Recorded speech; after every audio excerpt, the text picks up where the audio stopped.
Hey there, and welcome to Crime for Sleep. I know you're having trouble falling asleep, so let me keep you company with true crime stories from around the world. Before we dive in, I'm curious, where did you first hear this one?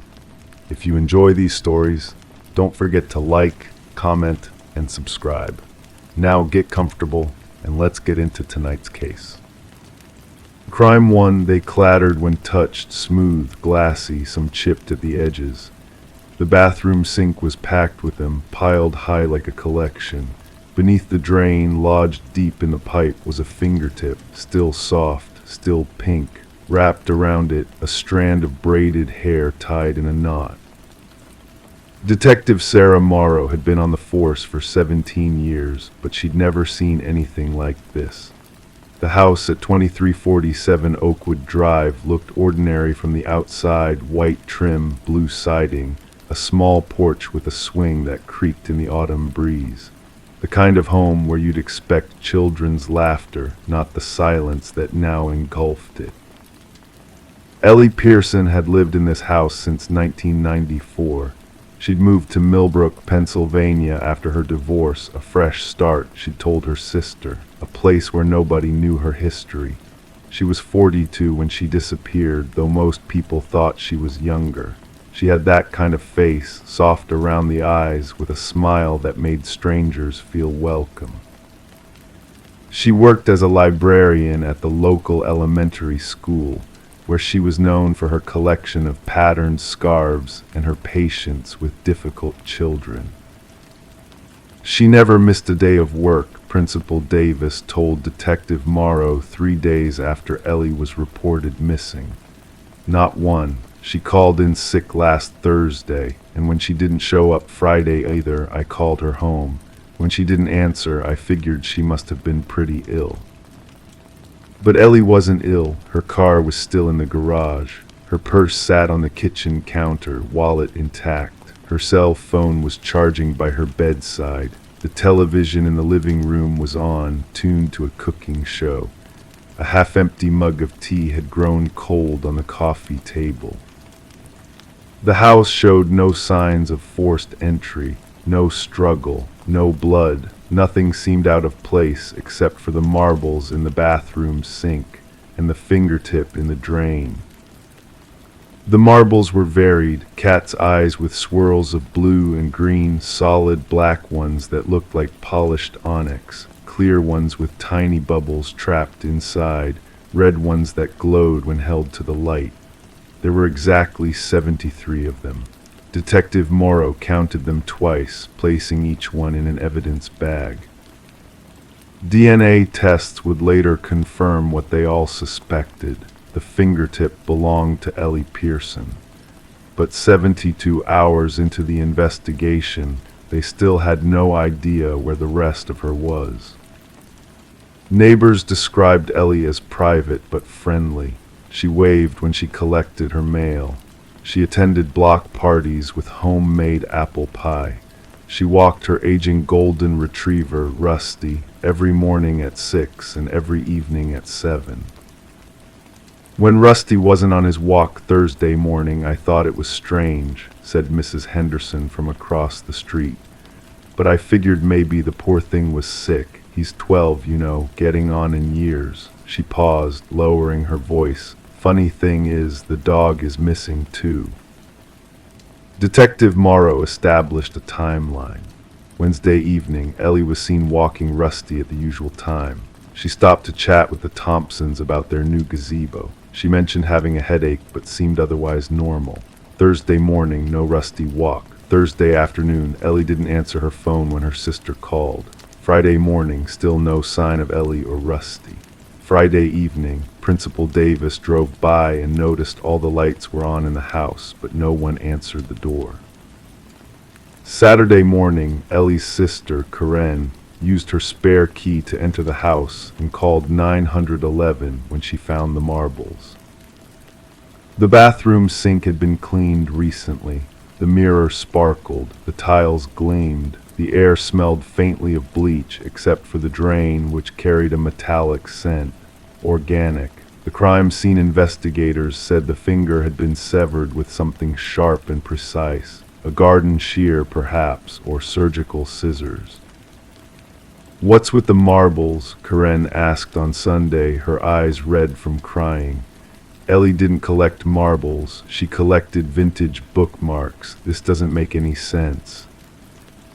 As they searched the house more thoroughly, Detective Morrow found something else that didn't make sense.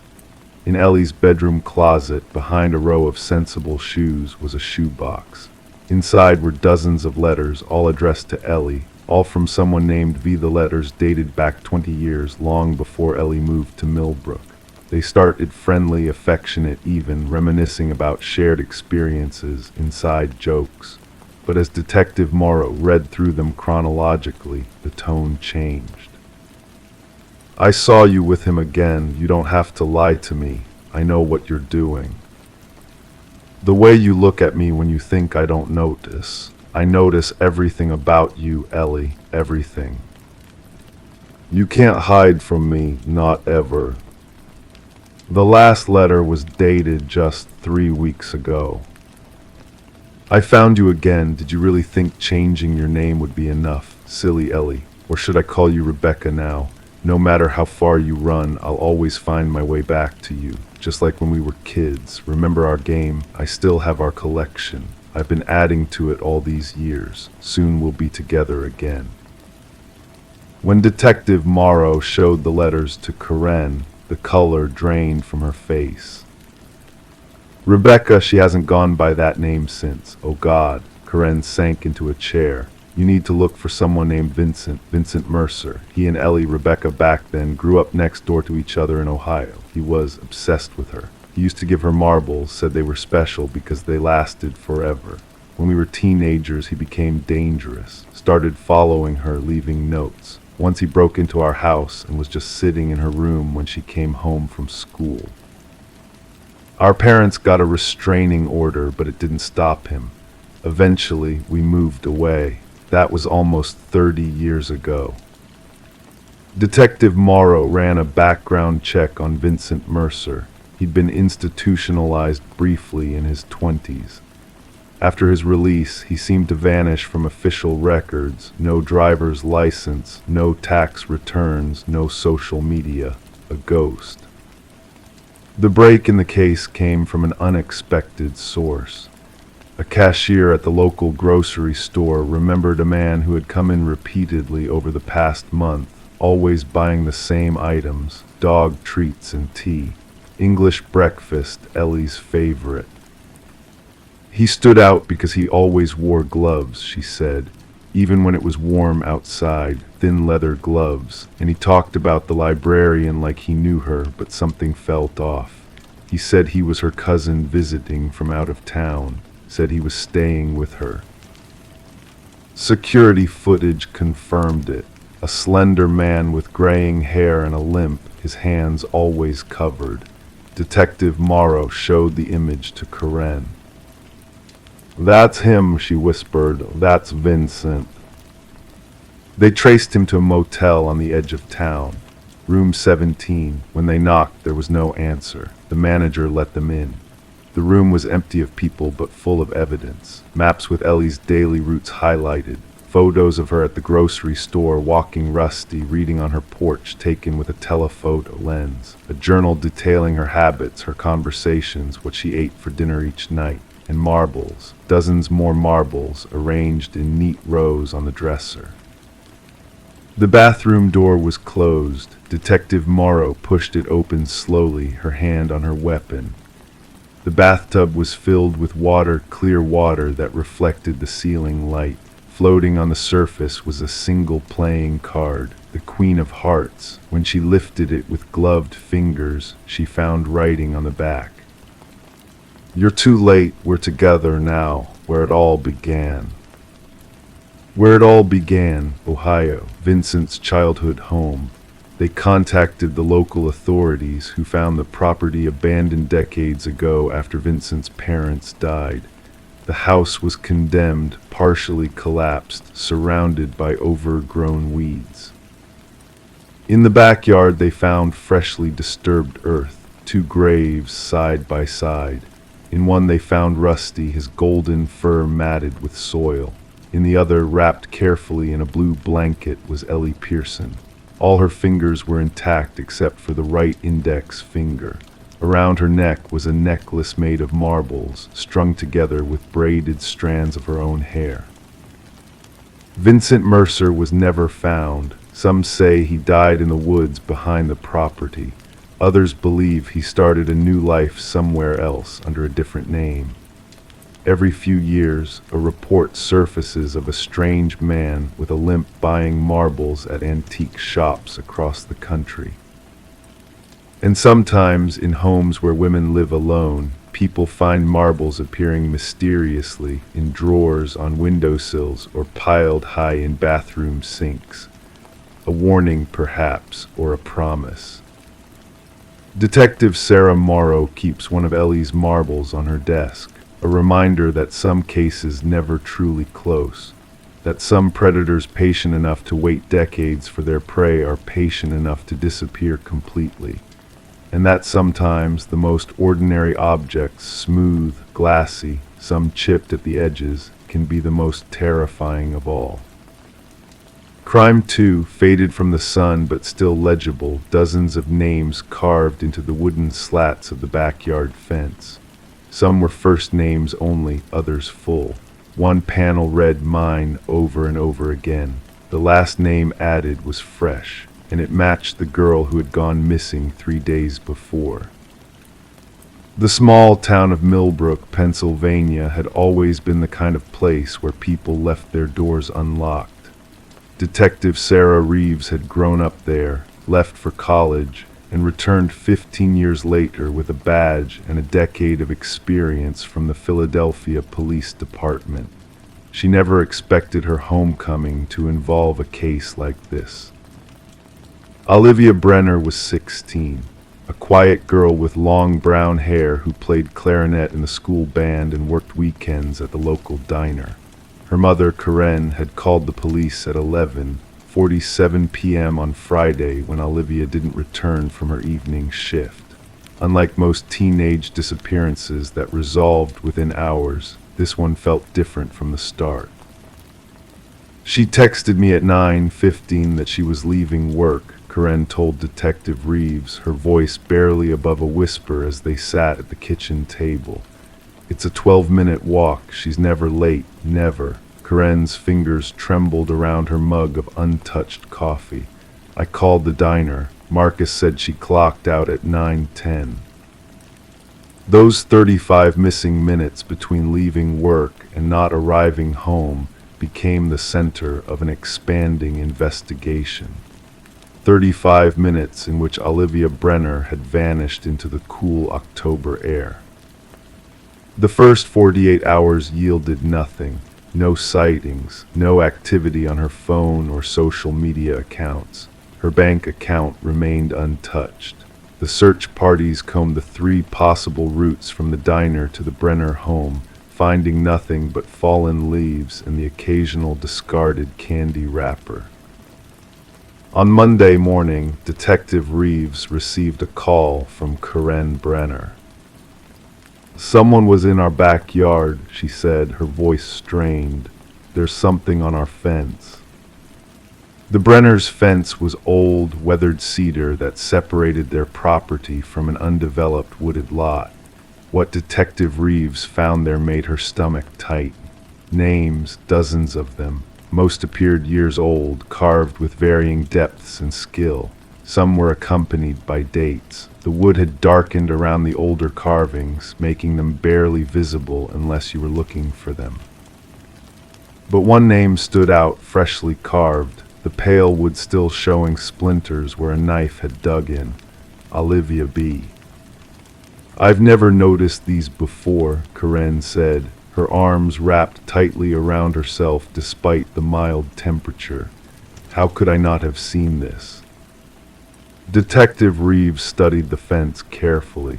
"The names are on the outside face, facing the woods. You wouldn't have seen them unless you walked around to the other side." A forensics team photographed and cataloged each name on the fence. 27 in total, spanning what appeared to be decades based on weathering. 3 had full names. None matched any open missing persons cases in the area. A troubling theory began to form in Reeves' mind. The breakthrough came from an unexpected source. Hank Galloway, a retired English teacher who lived 2 streets over, approached the police station the following day. His arthritis made his movements slow and deliberate as he lowered himself into the chair across from Detective Reeves. "I recognize the fence in the news," he said, his voice carrying the slight tremor of age. "Back in the 70s, that whole area was just woods. The local kids called it the wishing fence. They'd carved their crush's name into it, silly teenage superstition. Supposedly, if you carved someone's name, they'd eventually become yours." Reeves leaned forward. "And when did people stop doing this?"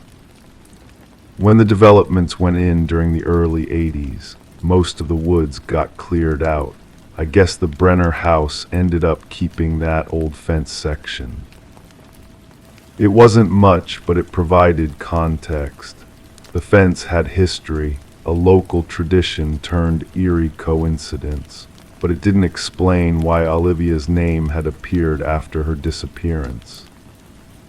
The police expanded their search to include registered sex offenders in a 30-mile radius.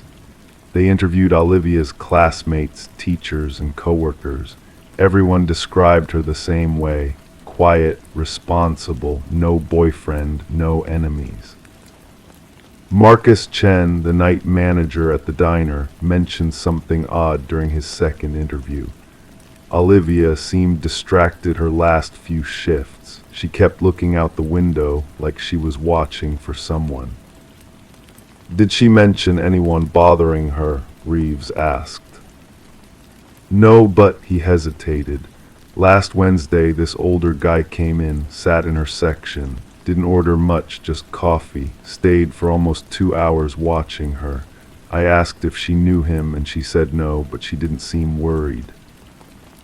The security footage from the diner had already been reviewed, but Reeves watched it again with this new information.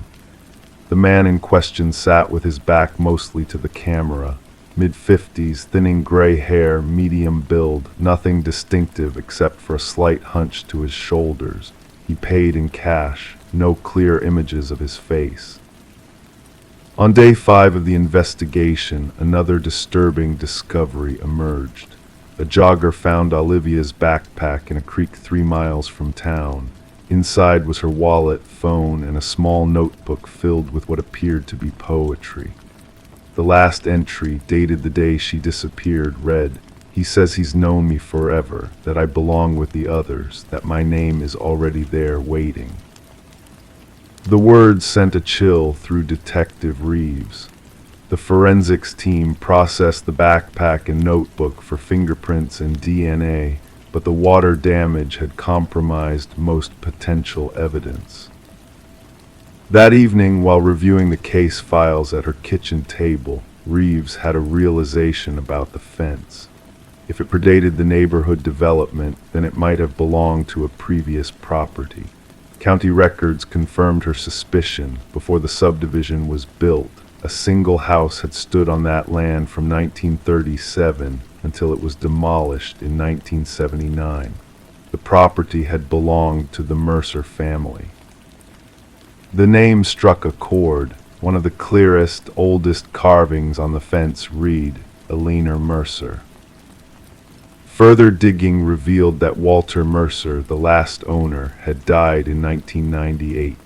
His son, Richard Mercer, now 61, still lived in Millbrook.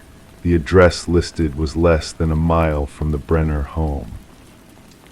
The next morning, Reeves drove to Richard Mercer's address, a small, well-maintained bungalow with a meticulously kept garden. No one answered her knock. Neighbors said Mercer was a private man who rarely socialized. He worked as a groundskeeper at Millbrook Cemetery for nearly 30 years before retiring last spring. A background check showed no criminal record, But there was something else. Richard Mercer had been briefly questioned in connection with the disappearance of a college student in 1988. The case remained unsolved. Reeves obtained a search warrant for Mercer's home. He wasn't there when they arrived, but what they found inside was disturbing. The walls of one bedroom were covered with photographs, girls and young women, all with long dark hair. Some appeared to be candid shots taken from a distance. Others were clearly cut from yearbooks or newspapers. And in a desk drawer they found a small, worn pocket knife and a notebook containing a list of names that matched those carved into the fence. An APB went out for Richard Mercer. His car was located in the cemetery parking lot, but there was no sign of him. As night fell, the search expanded throughout the grounds. Detective Reeves found herself drawn to the oldest section of the cemetery, where gravestones dated back to the early 1900s. There, behind a large family mausoleum, she spotted a freshly disturbed area of soil. Not a grave, too small and shallow, but something had been buried there recently. The forensics team carefully excavated the spot, uncovering a metal box containing a clarinet reed, a name tag from a diner uniform, and a lock of dark brown hair tied with a blue ribbon. Items belonging to Olivia Brenner. But no body, no sign of Mercer, and no indication of where Olivia might be if she was still alive. The search continued through the night and into the following days. Richard Mercer's face appeared on news broadcasts across the state. Roadblocks were set up. Neighboring counties were alerted. On the 7th day after Olivia's disappearance, Karen Brenner called Detective Reeves again.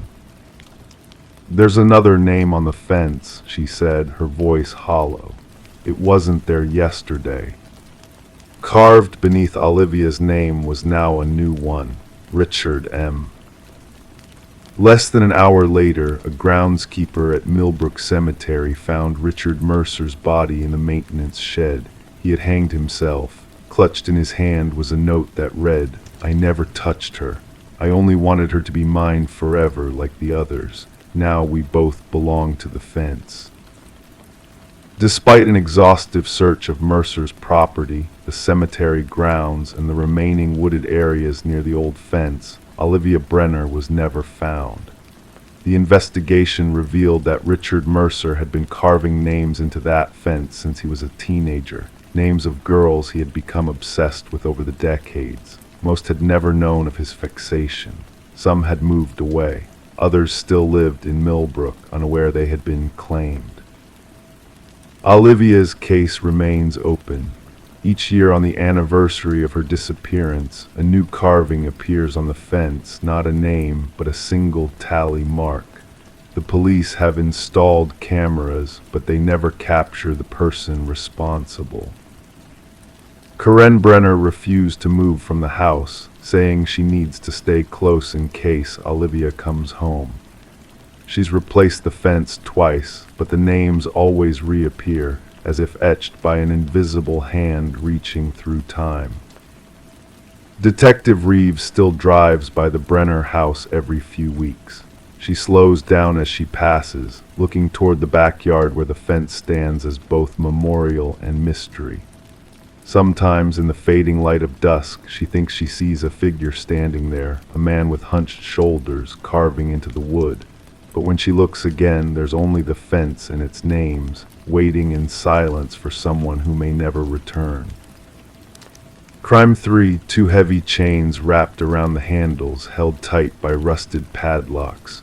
No one knew what was inside.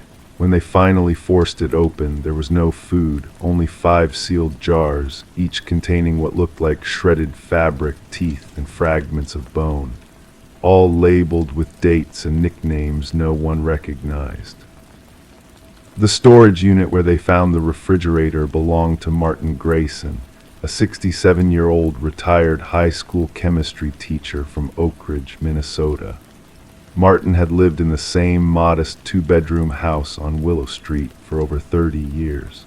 His neighbors described him as quiet but pleasant, the kind of man who always waved when you passed by but rarely stopped for conversation. Martin had grown up in Oak Ridge, the only child of Eleanor and Harold Grayson. Eleanor had been a librarian at the local elementary school, while Harold worked at the lumber mill just outside of town. By all accounts, Martin's childhood had been ordinary, unremarkable. Former classmates remembered him as intelligent but withdrawn, preferring the company of books to people. After graduating from the University of Minnesota with a degree in chemistry, Martin returned to his hometown to teach. He married once, briefly, to a woman named Catherine who left after just 2 years. They had no children. After the divorce, Martin seemed to retreat further into himself. Darla Weber, who lived next door to Martin for 23 years, recalled how he would spend hours tending to his immaculate garden. He grew the most beautiful roses, she said. Every summer, he'd leave a fresh bouquet on my porch every Sunday morning. Never said a word about it, just left them there for me to find. On October 17, 2019, Martin didn't show up for his regular Thursday morning coffee at Maddie's Diner, where he'd been a fixture for decades. The waitress, Janice Murphy, thought little of it at first. People miss their routines sometimes. But when he didn't appear the following week either, she mentioned it to Officer Dennis Kolchak, who often stopped by the diner for lunch. Officer Kolchak decided to perform a wellness check. When no one answered the door at Martin's house, he peered through the windows. Everything looked normal, dishes drying by the sink, mail neatly stacked on the counter, a half-completed crossword puzzle on the coffee table. Martin's car, a well-maintained 2005 Toyota Camry, sat in the driveway. Using his authority, Officer Kolchak entered the home. Nothing seemed out of place. The bed was made. The refrigerator contained fresh groceries. Martin's toothbrush was still in its holder in the bathroom. His wallet rested on the nightstand, containing his driver's license, credit cards, and $43 in cash. His phone lay beside it, battery dead. It was as if Martin had simply vanished in the middle of an ordinary day. The investigation into Martin's disappearance proceeded slowly at first. There was no evidence of foul play, no signs of struggle, no unusual bank transactions. Friends and former colleagues expressed concern but offered few insights. Martin had kept to himself, sharing little about his personal life. 2 weeks after Martin's disappearance, detectives interviewed Catherine, his ex-wife, who now lived in Des Moines, Iowa. She hadn't spoken to Martin in over 2 decades. "I couldn't reach him," she said, "not emotionally. It was like living with a ghost. He was there, but not really present." When asked if Martin had ever displayed violent tendencies, Catherine paused. "Not violent, no, but sometimes I'd wake up in the middle of the night and find him just watching me sleep, not saying anything, just watching. It terrified me." The investigation might have stalled there if not for a call from Sunrise Storage, a facility on the outskirts of town. Martin had rented Unit 219 for the past 15 years, paying annually in cash. His payment was now 3 weeks overdue, something that had never happened before. Detective Sarah Levin arrived at the storage facility the following morning. The manager, Ron Parkman, unlocked Unit 219 and slid open the door. The space was meticulously organized, labeled boxes stacked against the walls, furniture draped with protective covers, gardening equipment arranged by size. And in the center, a white refrigerator, secured with chains and padlocks. "That wasn't here when he first rented the unit," Ron said. "Must have brought it in maybe 10, 12 years ago. Never thought much about it. Folks store all kinds of things." After obtaining a warrant, the police broke the padlocks. Inside were the 5 glass jars, each containing what appeared to be human remains. The dates on the labels spanned from 1987 to 2015. The nicknames Songbird, Firefly, Sparrow, Butterfly, and Hummingbird offered no immediate clues to the victims' identities. The forensic team carefully removed the jars and transported them to the lab. Initial examinations confirmed that each contained human remains, fragments of bone, tissue, and personal effects like jewelry and fabric. DNA testing would take time. Meanwhile, detectives combed through missing persons reports dating back to 1987, focusing on the Oak Ridge area and surrounding counties. The task was daunting, hundreds of cases, many with incomplete information. They also began examining Martin's life more closely, interviewing former students, colleagues, neighbors, anyone who might have noticed something unusual over the years. Sheila Denton, who taught English at Oak Ridge High School alongside Martin for nearly 2 decades, recalled an incident from 2003. We were on a field trip to the Science Museum in St. Paul. One of our students, a girl named Amber Reynolds, went missing for almost an hour. When we found her, she was with Martin in the butterfly garden. She seemed dazed. Martin said she'd gotten separated from the group and he'd found her. I didn't think much of it then.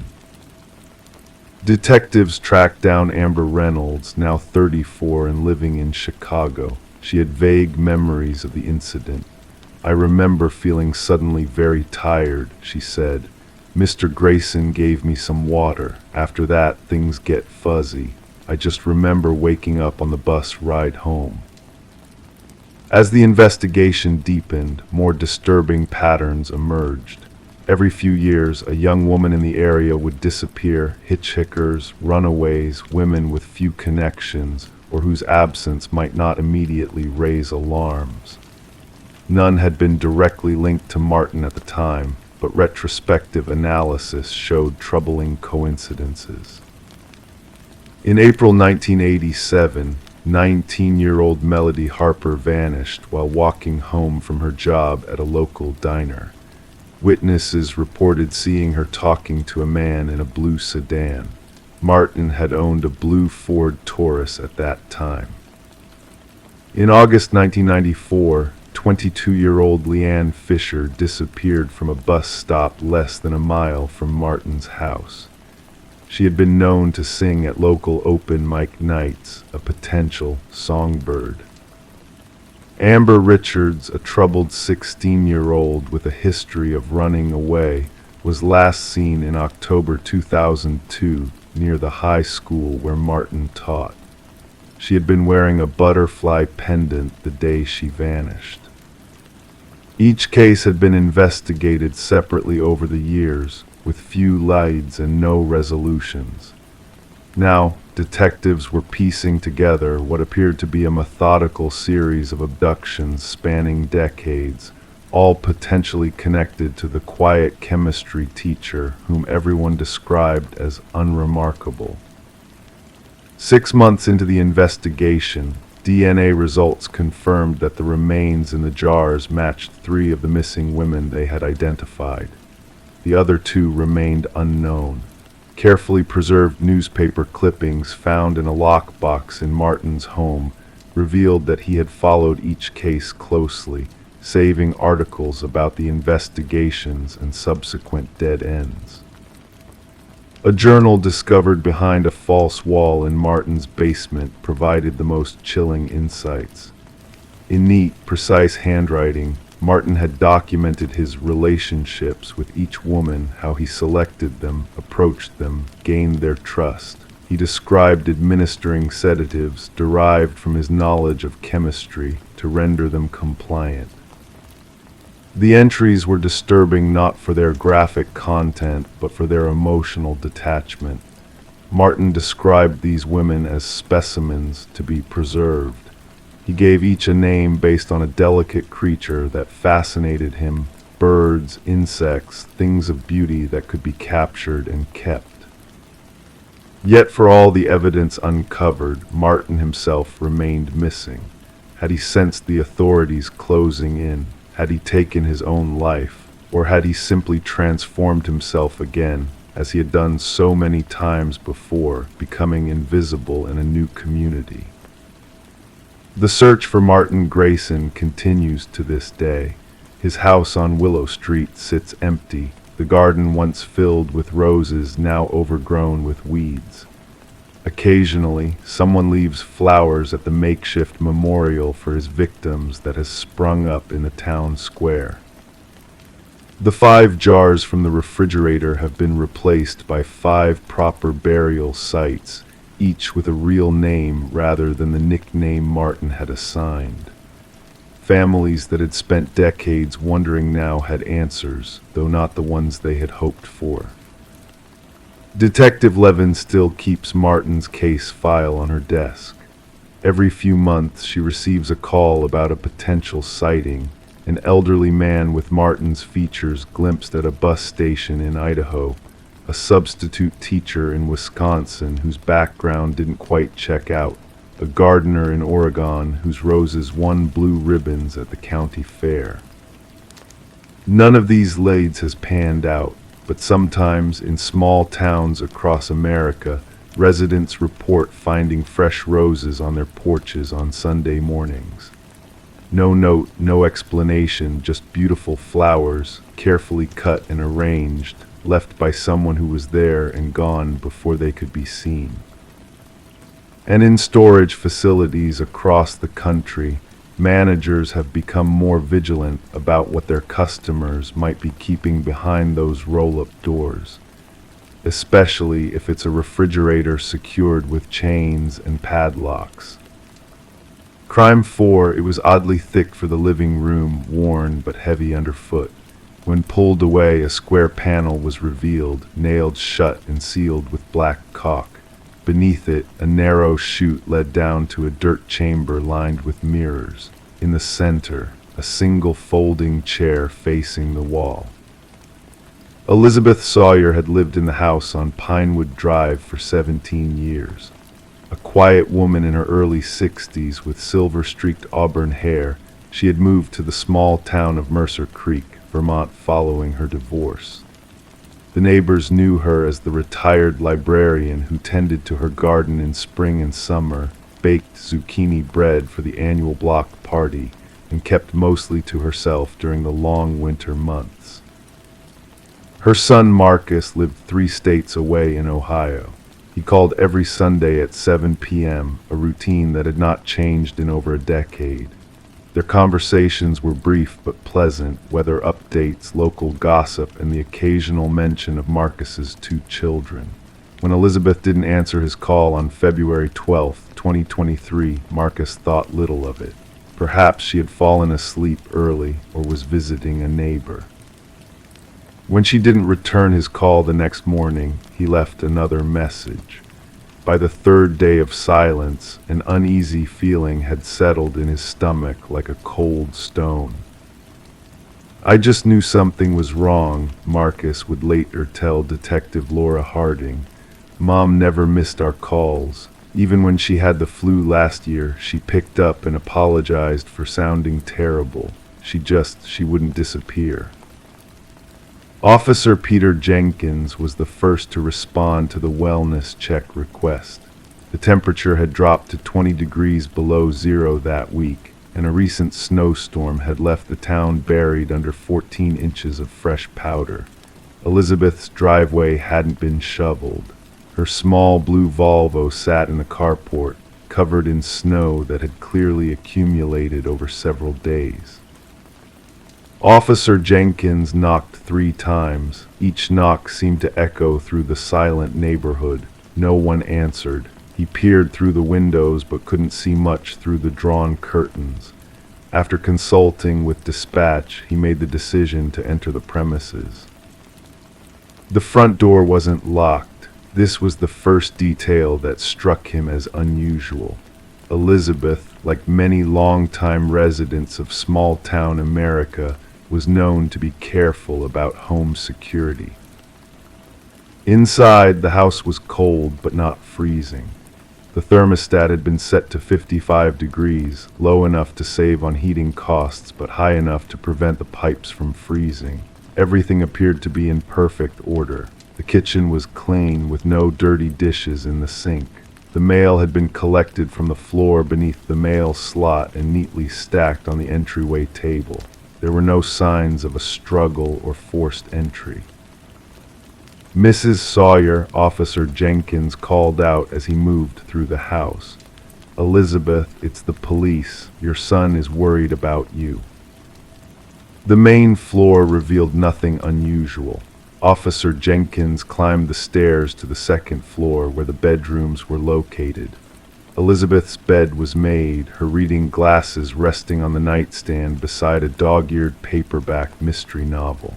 The bathroom cabinet was open, revealing prescription medication bottles with Elizabeth's name on them.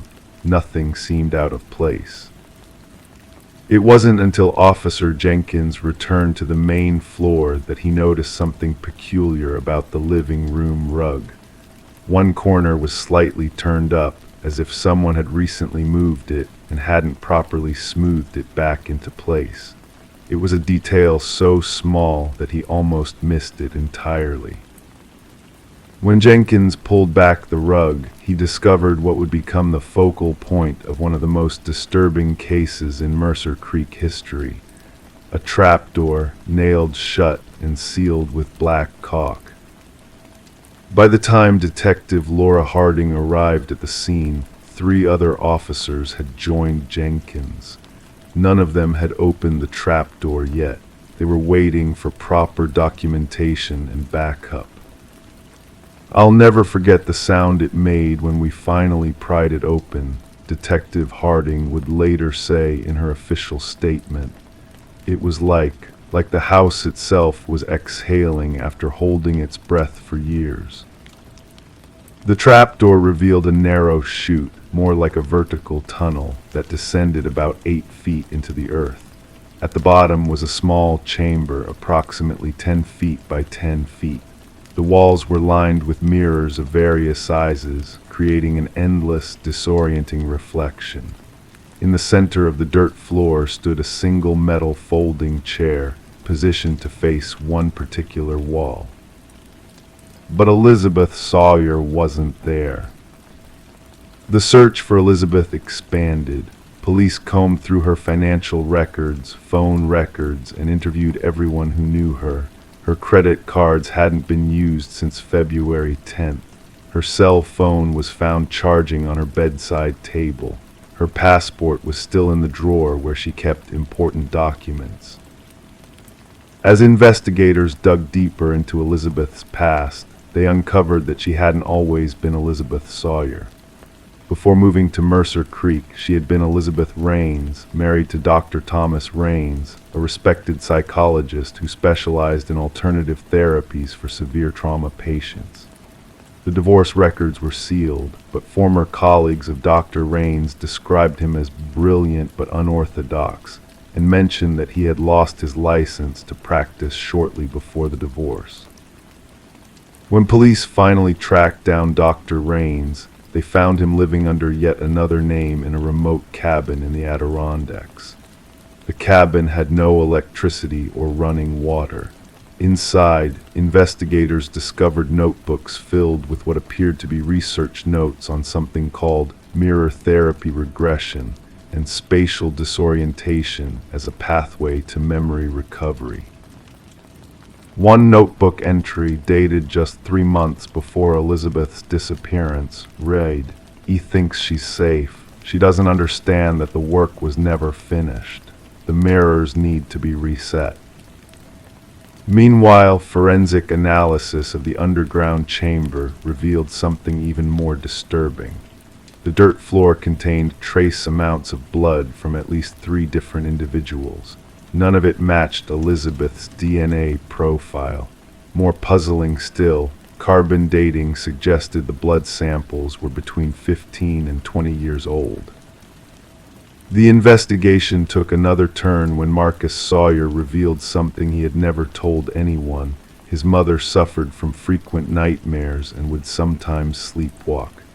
She'd wake up terrified, talking about the room where reflections don't end, but she never explained what that meant, he told Detective Harding.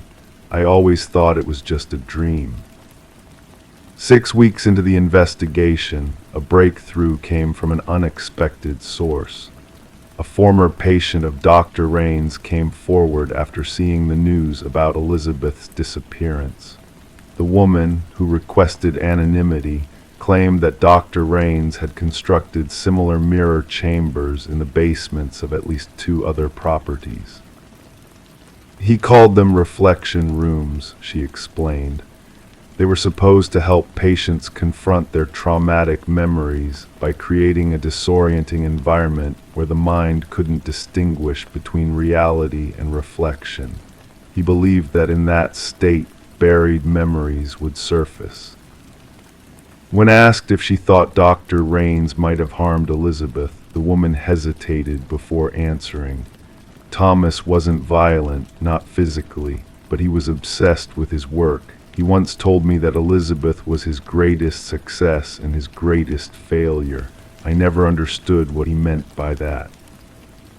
The search for Elizabeth Sawyer continued for months. Her case file grew thick with interviews, theories, and dead ends. Dr. Thomas Rains was brought in for questioning multiple times, but maintained that he hadn't seen his ex-wife in over a decade. Without evidence to hold him, police had to let him go each time. Then, exactly 1 year after Elizabeth's disappearance, a package arrived at the Mercer Creek Police Department addressed to Detective Laura Harding. Inside was a single Polaroid photograph showing Elizabeth Sawyer standing in front of a small cottage with mountains in the background. She appeared thin but healthy, her silver-streaked hair now completely white. She was smiling. On the back of the photograph, written in what handwriting experts would later confirm was Elizabeth's, were 3 words: "Reflections finally ended." Despite an extensive search of mountainous regions matching the background in the photograph, Elizabeth Sawyer was never found. The underground chamber in her home was filled in and sealed by the new owners, who tore up the old flooring and installed hardwood throughout the house.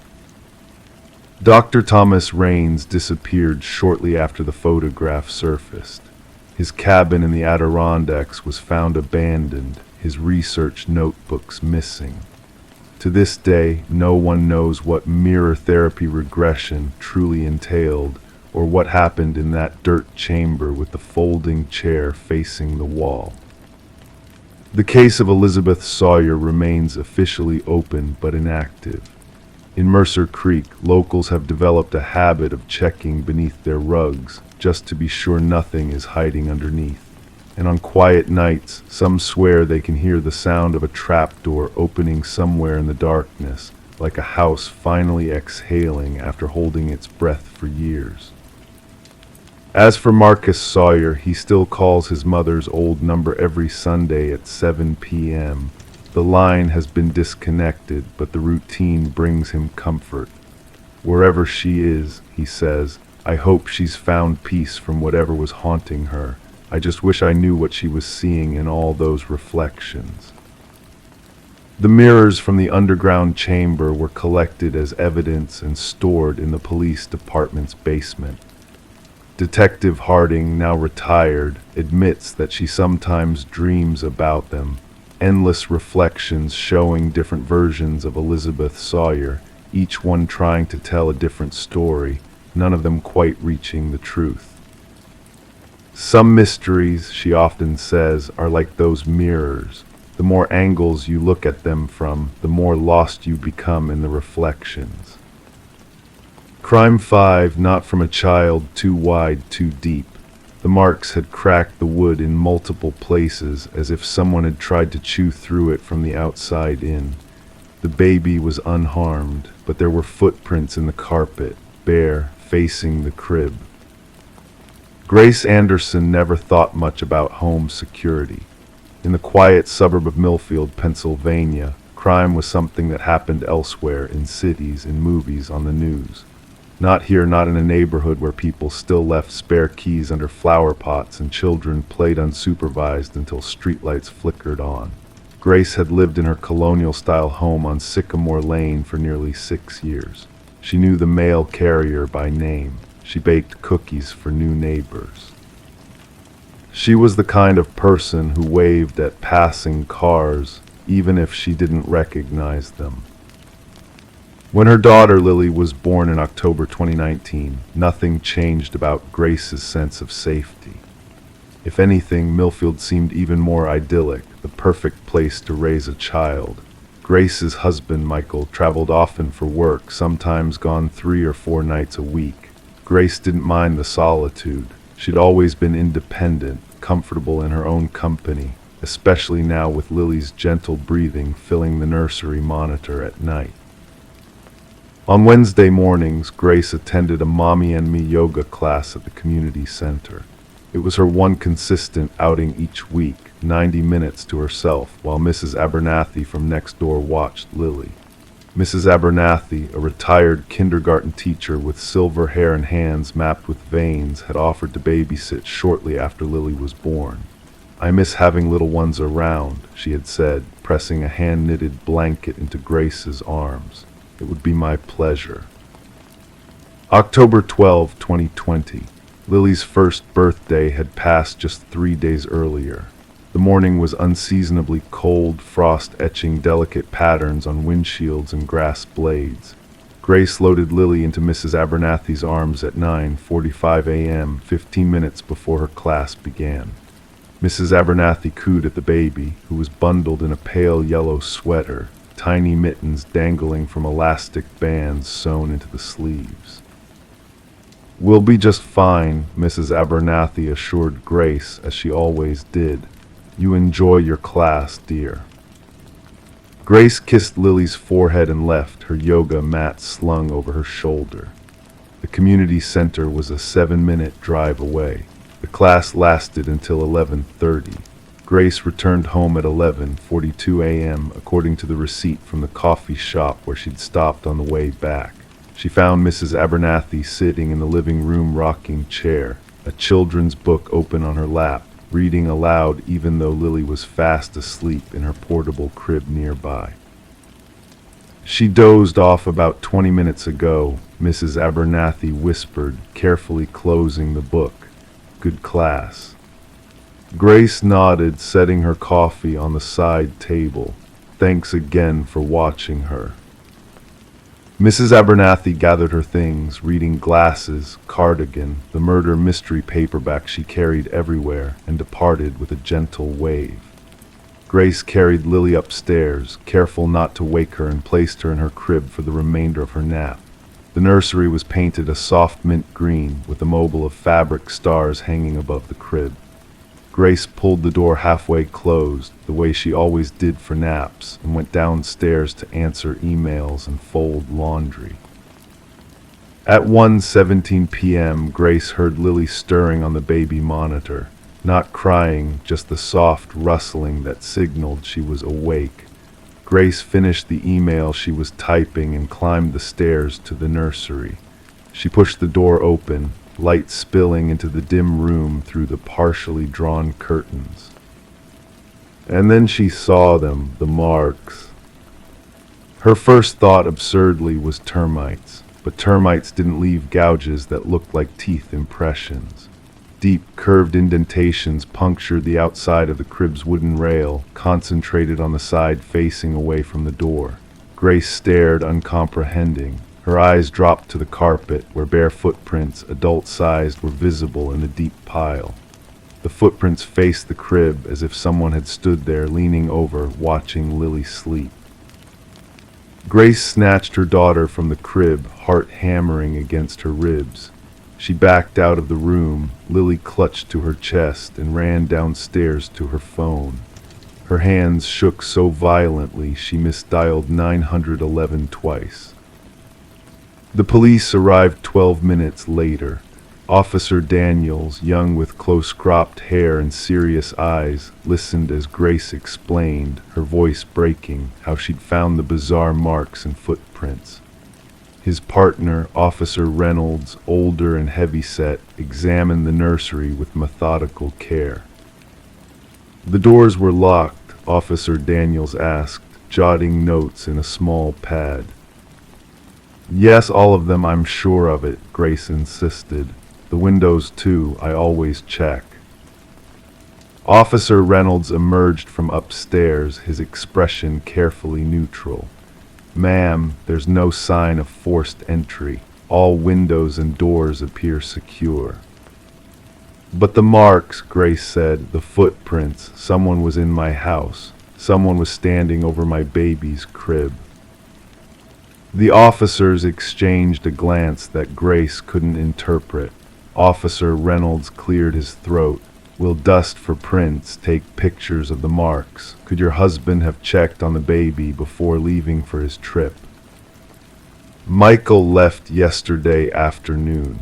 Those marks weren't there this morning when I put Lily down for her nap. More officers arrived. They photographed the bite marks, measured the footprints, dusted surfaces for fingerprints. Detective Sarah Moss arrived an hour later, a compact woman with auburn hair pulled back in a severe bun. She questioned Grace again, more thoroughly this time. When did she last see the crib without marks? Who had access to the house? Had she noticed anything unusual lately? Missing items, doors left open, strange cars on the street. The babysitter, Detective Moss said finally. Mrs. Abernathy, is it? She was alone with your daughter this morning. Grace shook her head. No way. She's been our neighbor for years. She's in her 70s, for God's sake.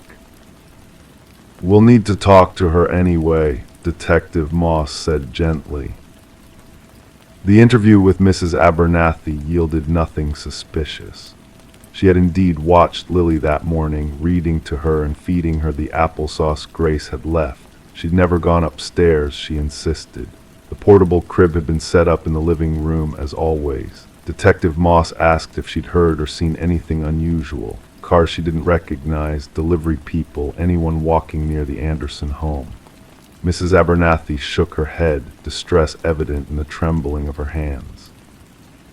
A forensic technician carefully removed the section of railing with the bite marks. We'll compare these to dental records if we identify a suspect, he explained. That night, Michael flew home early from his business trip in Denver.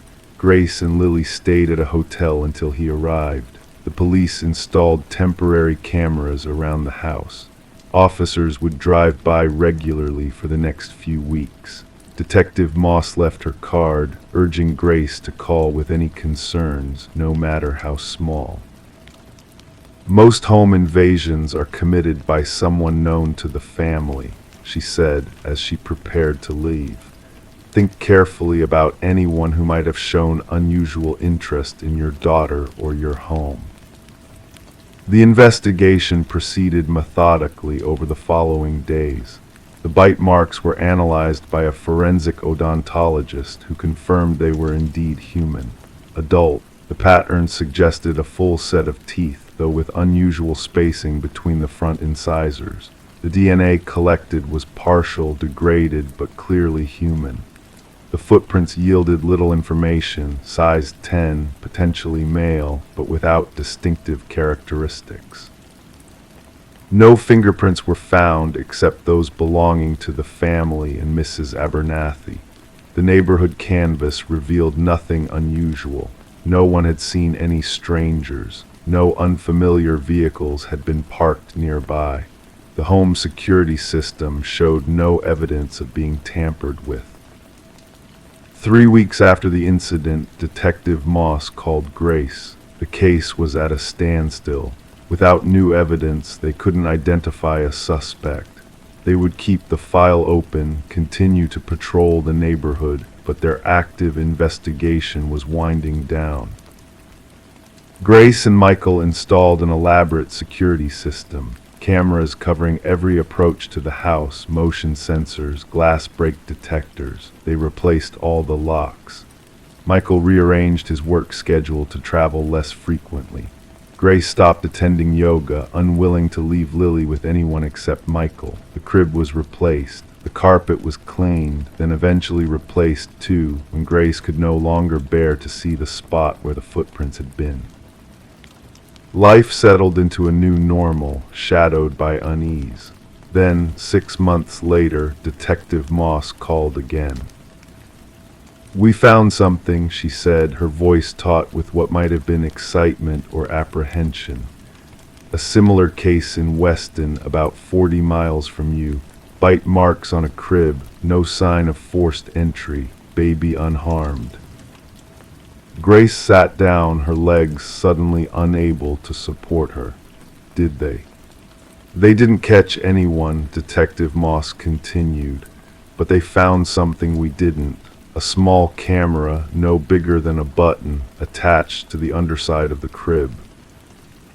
The Weston family had discovered the camera during the crib's disassembly. It was wireless, battery-powered, with a range of approximately 50 feet. It had been streaming footage to somewhere nearby. Police technicians examined Grace's home again, this time looking specifically for surveillance devices. They found nothing, but the similarity between the cases was undeniable.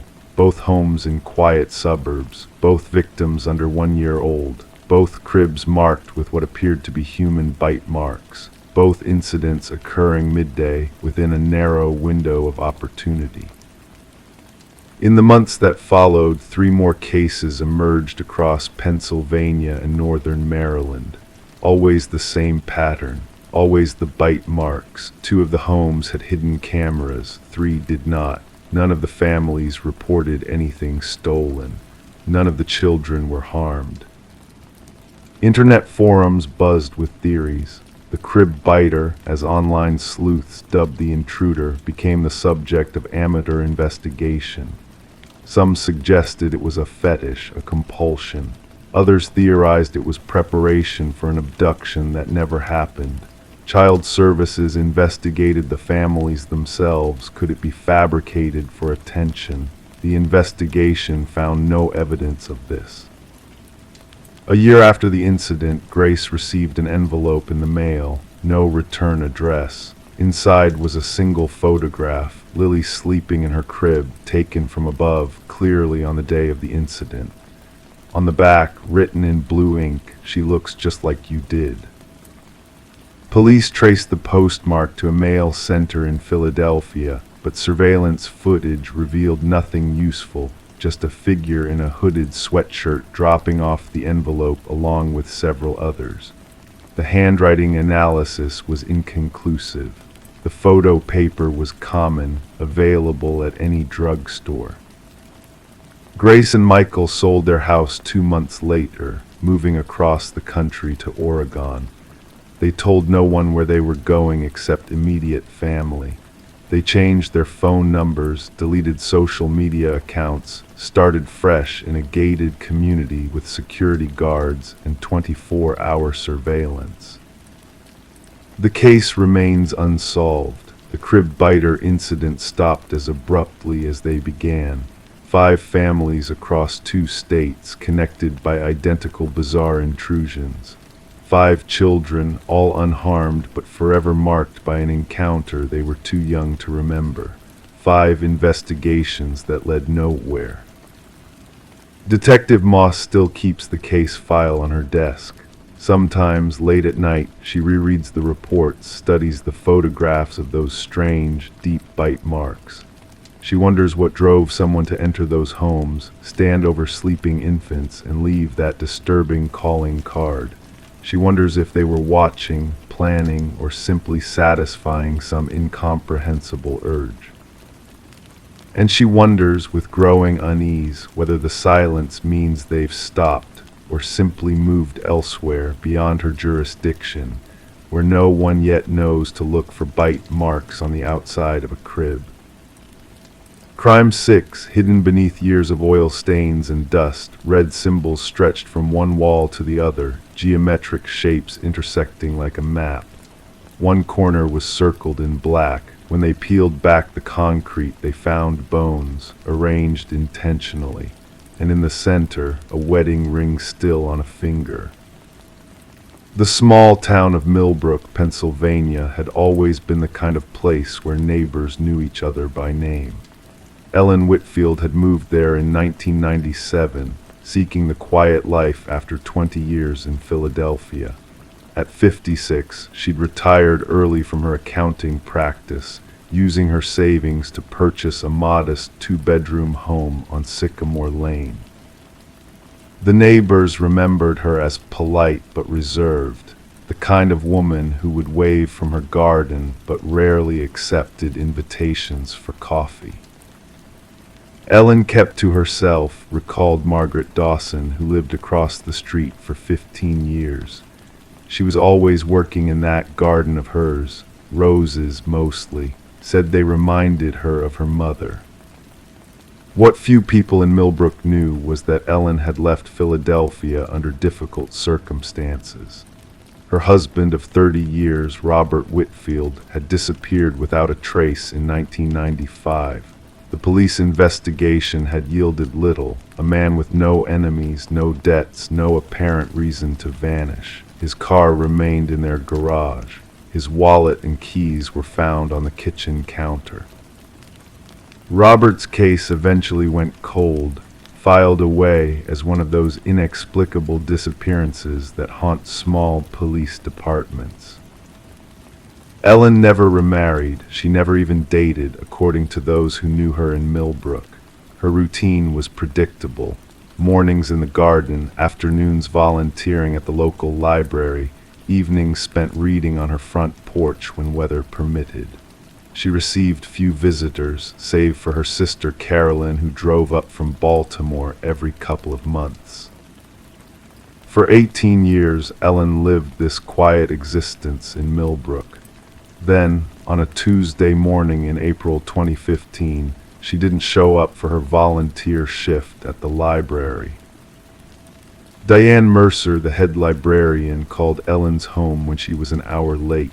No answer. By afternoon, Diane had grown concerned enough to drive to Sycamore Lane. Ellen's car was in the driveway. The front door was unlocked, unusual for a woman known to be cautious about home security. Inside, a cup of tea sat on the kitchen table, still warm.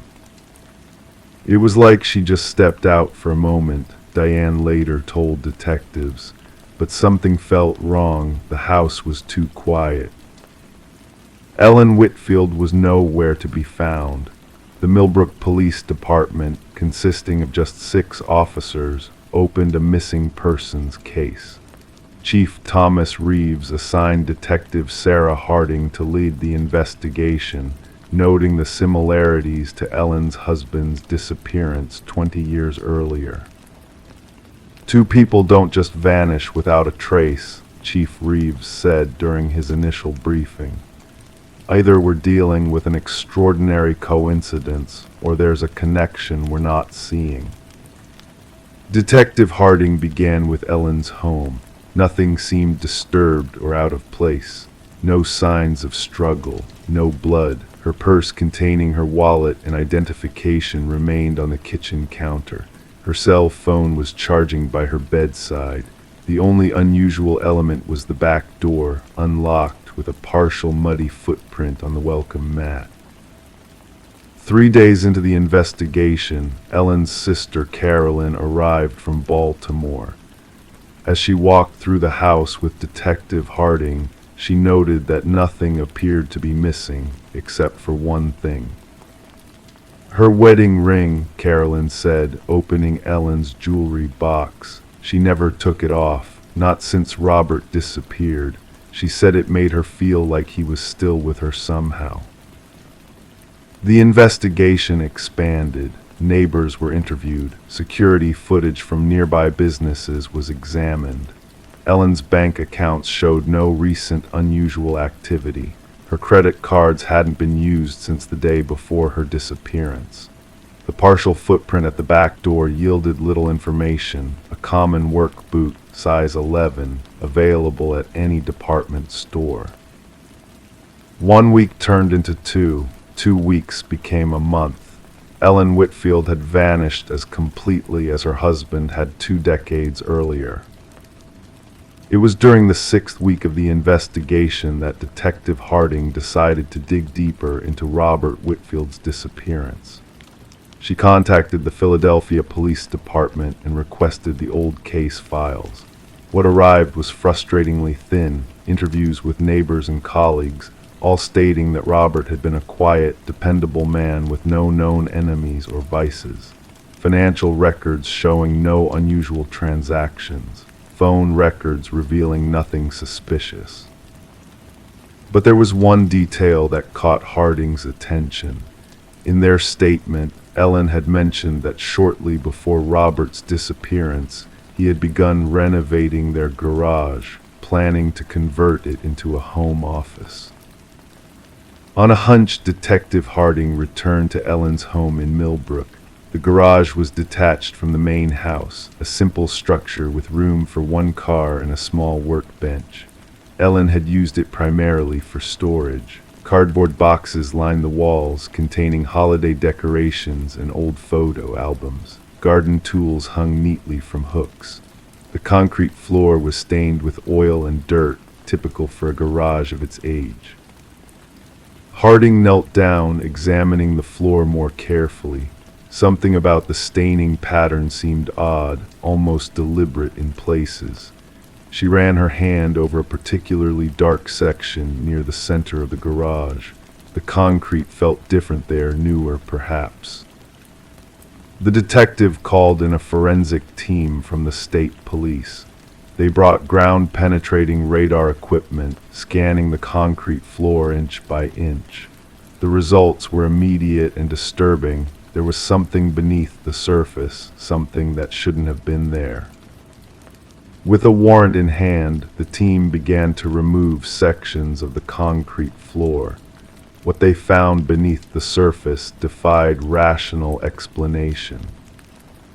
Red symbols had been painted directly onto the dirt foundation, geometric shapes forming patterns that stretched across the entire space. In one corner, a perfect circle had been drawn in black paint, and as they continued to excavate, they found human remains.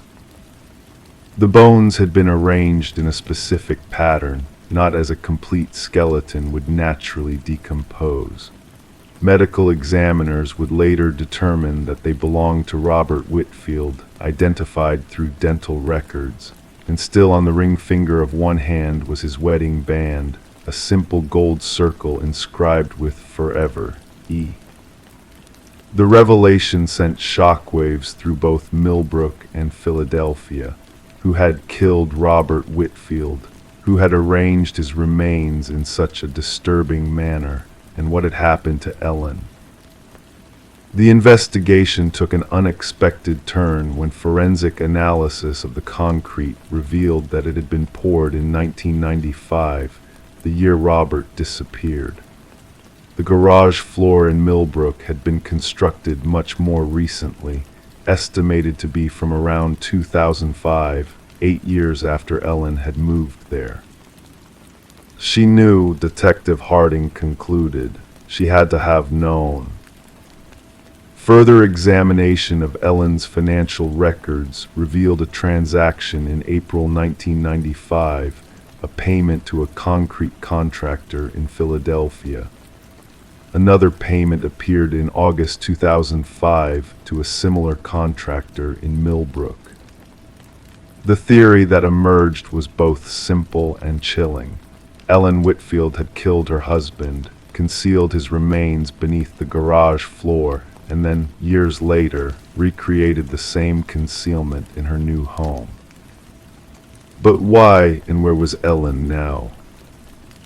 The breakthrough came when investigators discovered a hidden compartment in Ellen's bedroom closet.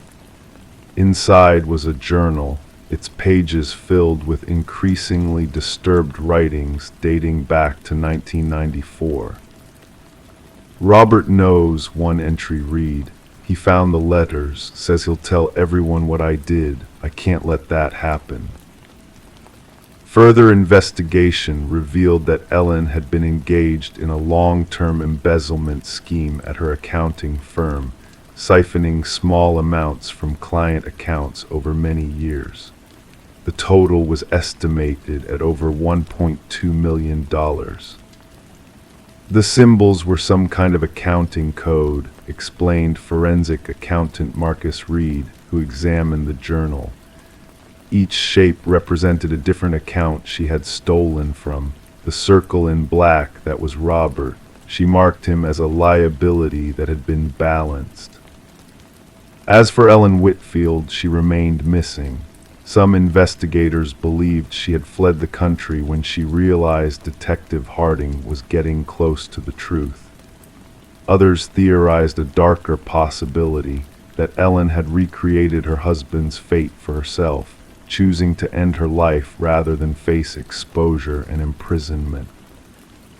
The residents of Millbrook struggled to reconcile the quiet, rose-growing librarian they knew with the calculating killer revealed by the investigation. Margaret Dawson perhaps expressed it best. I used to watch her tending those roses so carefully. Now I can't help but wonder what else she planted in that yard. To this day, Ellen Whitfield's whereabouts remain unknown. Occasionally, reports surface of an elderly woman matching her description in small towns across America, always living alone, always tending a garden of roses. But by the time authorities investigate, she has invariably moved on, leaving behind only questions and sometimes freshly poured concrete. The case remains open. The symbols beneath the garage floor continue to be studied by forensic experts, and somewhere perhaps Ellen Whitfield tends her roses, carrying the weight of secrets buried twice beneath newly laid floors. Crime 7, it didn't match any brand, no batteries, no screws, but one button, barely visible, clicked differently from the rest. When pressed, the screen cut to static, then showed a hallway neither of them recognized. In the distance, someone walking toward the camera, dragging something behind them. Sarah and Michael Davenport had lived in their modest two-bedroom home in Millfield, Pennsylvania, for just over 3 years.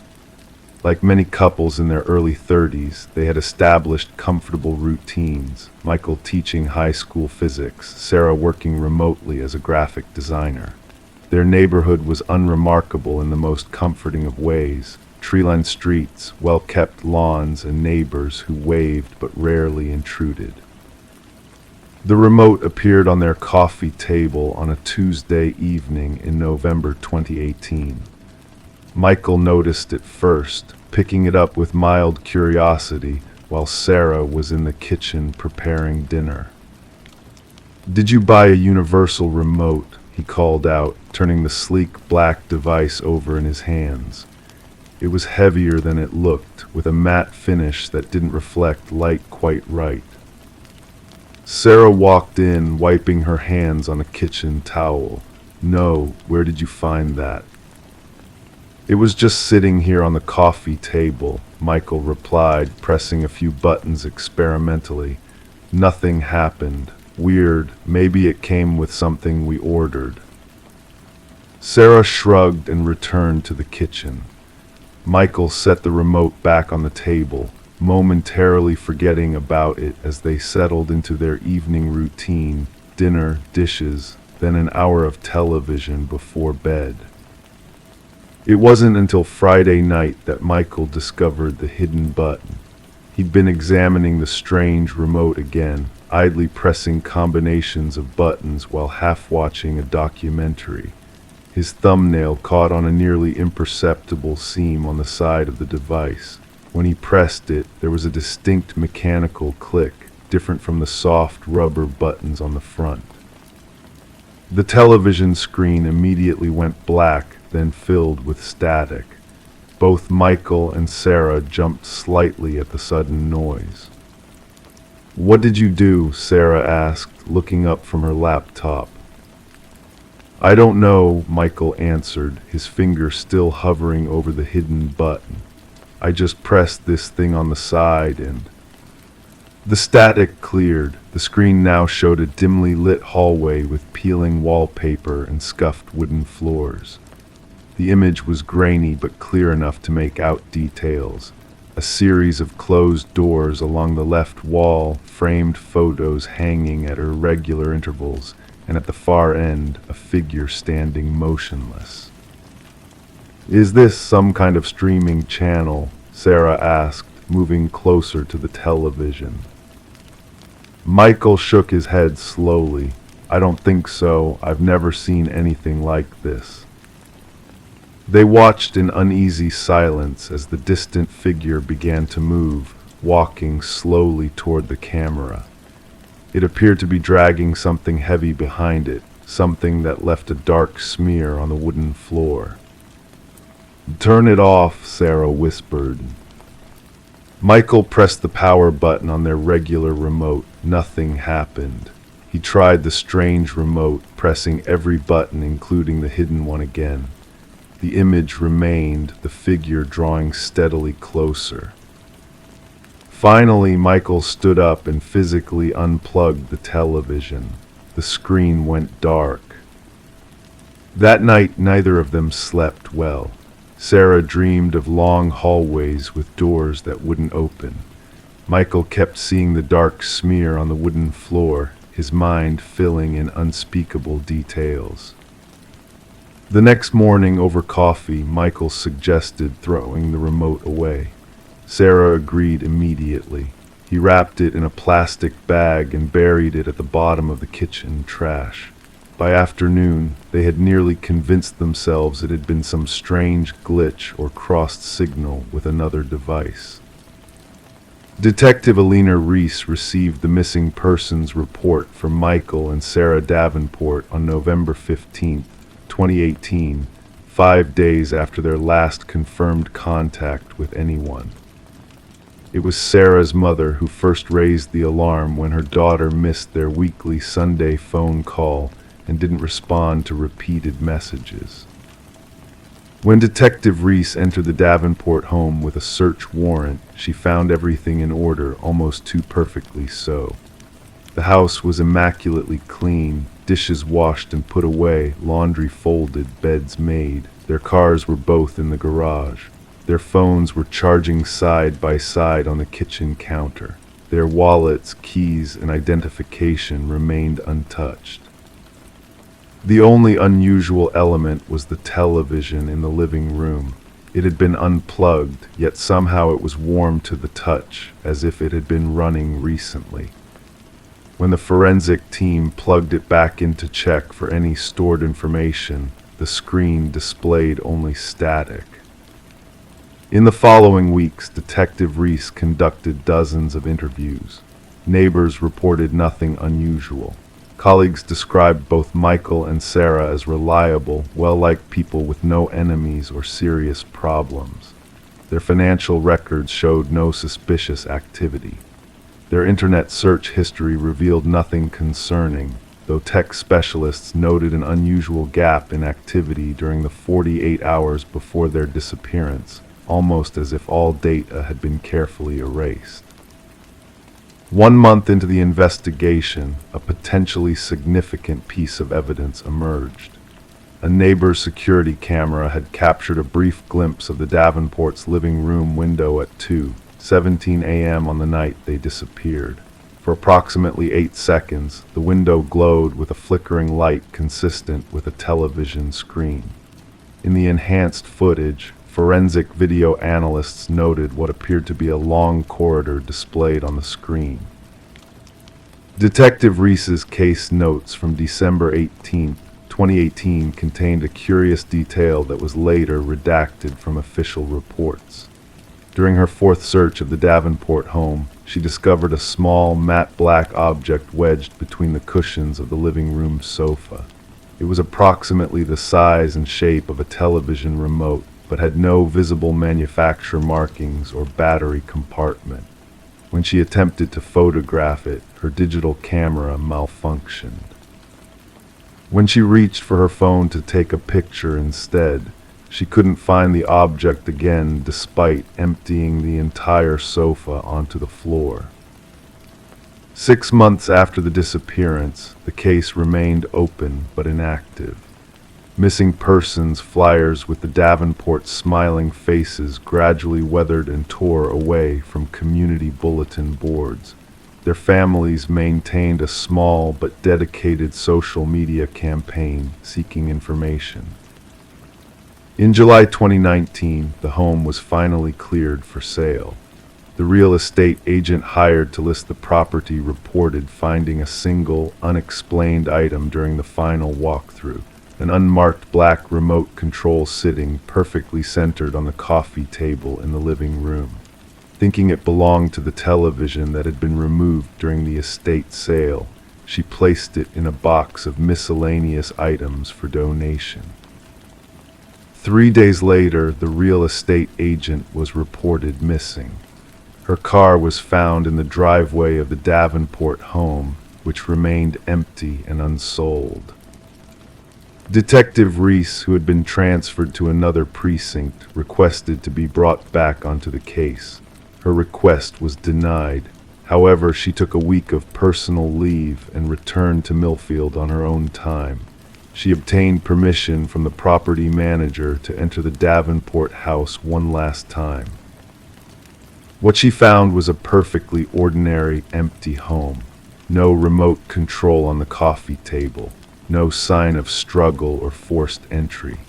Nothing out of the ordinary at all, except for the television that somehow had been returned to its place in the living room cabinet, plugged in and turned on to display what appeared to be an empty living room that mirrored the one she was standing in. As she moved closer to turn it off, she noticed something in the corner of the screen, a figure entering the room, dragging something heavy behind it. And in its hand was what appeared to be a small black remote control. Detective Reese never filed an official report about her visit. Her service weapon was found on the living room floor of the Davenport home 3 days later. Of Detective Reese herself, no trace was ever found. The Davenport case file remains open but inactive. The house stands empty, the property management company unable to keep listing agents assigned to it for more than a few weeks at a time. Locals say that sometimes, late at night, the glow of a television can be seen through the living room window, though the electricity to the house has long since been disconnected. And sometimes people walking their dogs past the house report hearing a distinctive sound coming from inside, a single mechanical click like a button being pressed. Crime 8 crayon images covered every inch of the wooden beams, stick figures, crying faces, a house surrounded by black scribbles. In one drawing, a figure stood alone inside a box with no windows. That same shape appeared again and again, and it wasn't until they knocked on the wall that they realized it was real. The Winters family had lived in their Millbrook, Nebraska home for nearly 8 months before anyone noticed something unusual. Sarah and Derek Winters, along with their 10-year-old daughter Ellie, had moved from Philadelphia seeking the quiet comfort of small-town life. Derek had accepted a position at the local community college teaching literature, while Sarah worked remotely as a graphic designer.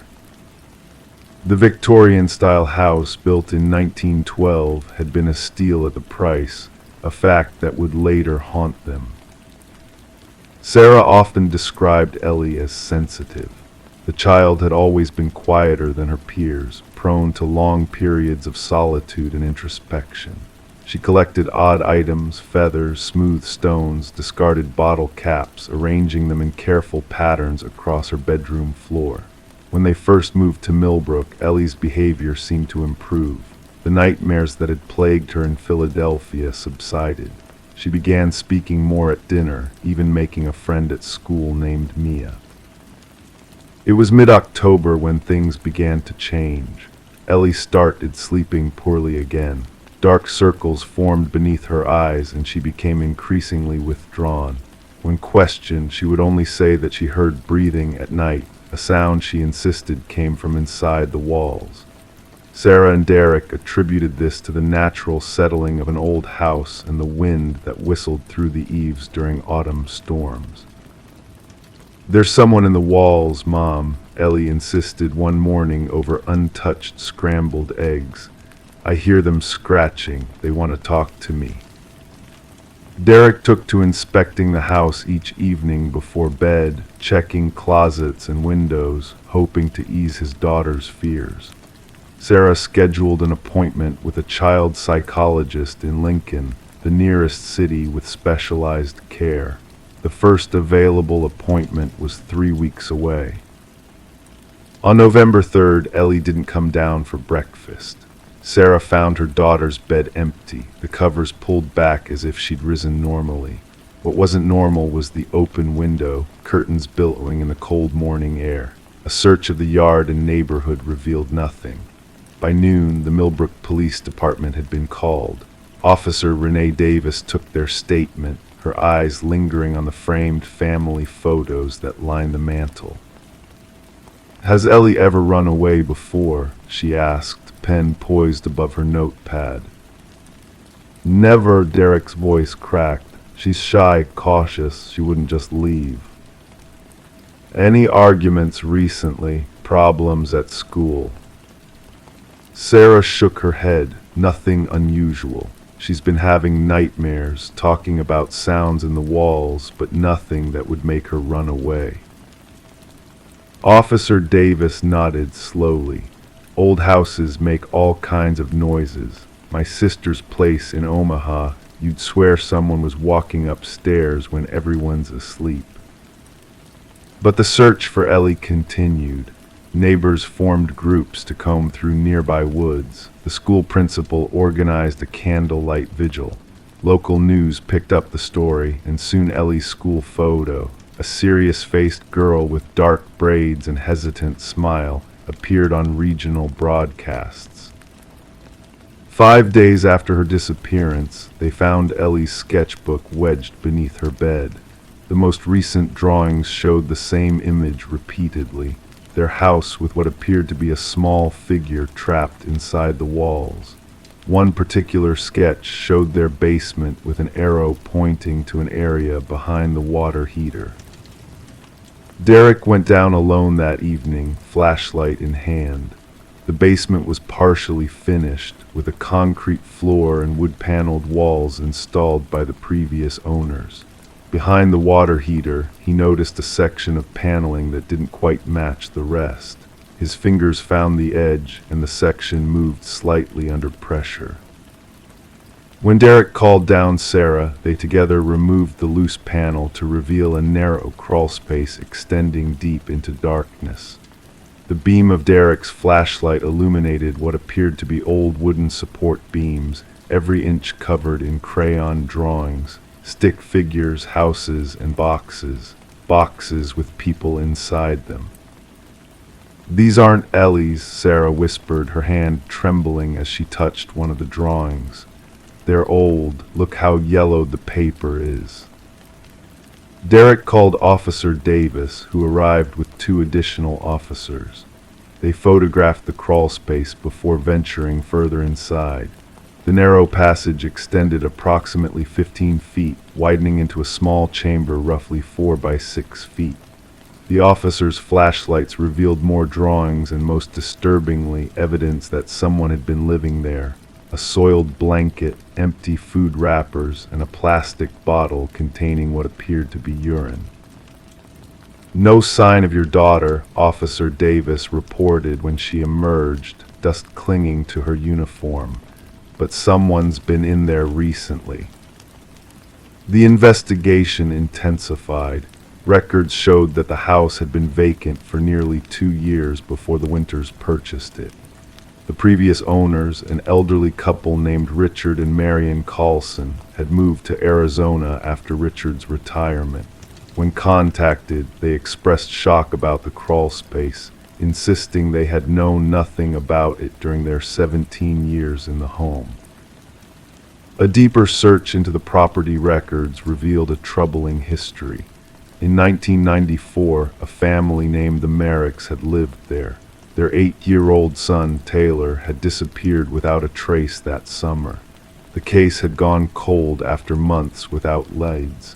The Merricks had eventually moved away, and the house had changed hands 3 times since then. Forensic analysts dated some of the drawings in the crawl space to approximately 25 years earlier, consistent with the time Taylor Merrick had vanished. Others were more recent, some appearing to have been made within the past year. On the 7th day of Ellie's disappearance, a package arrived at the Winters' home. Inside was a crayon drawing of their house with 3 stick figures standing outside, clearly meant to represent Sarah, Derek, and Ellie. Written across the top in childish handwriting were the words, "I found HIM." The postmark showed it had been mailed from Lincoln the day after Ellie vanished. That evening, Sarah was sorting through Ellie's clothes when she found a small notebook hidden in the pocket of a rarely worn sweater. Inside were journal entries dating back several weeks. October 12, I heard him again last night. He says his name is Taylor. Mom and Dad can't hear him, but I can. October 15, Taylor says he's been hiding for a long time. He's afraid of the man who took him. October 21, Taylor showed me how to find the door. It's behind the water heater. I'm going to help him get out. The entries stopped there. Sarah called Officer Davis immediately. The investigation now focused on locating Taylor Merrick, who would be 33 years old if still alive. Records showed no trace of him since his disappearance. His parents had divorced shortly after he vanished. His father had died in a car accident in 2007, while his mother lived in a nursing home in South Dakota, suffering from early onset dementia. The breakthrough came unexpectedly. A man named Edward Paulson was arrested for shoplifting at a convenience store in Lincoln. During routine processing, his fingerprints matched those found on some of the newer food wrappers in the crawl space.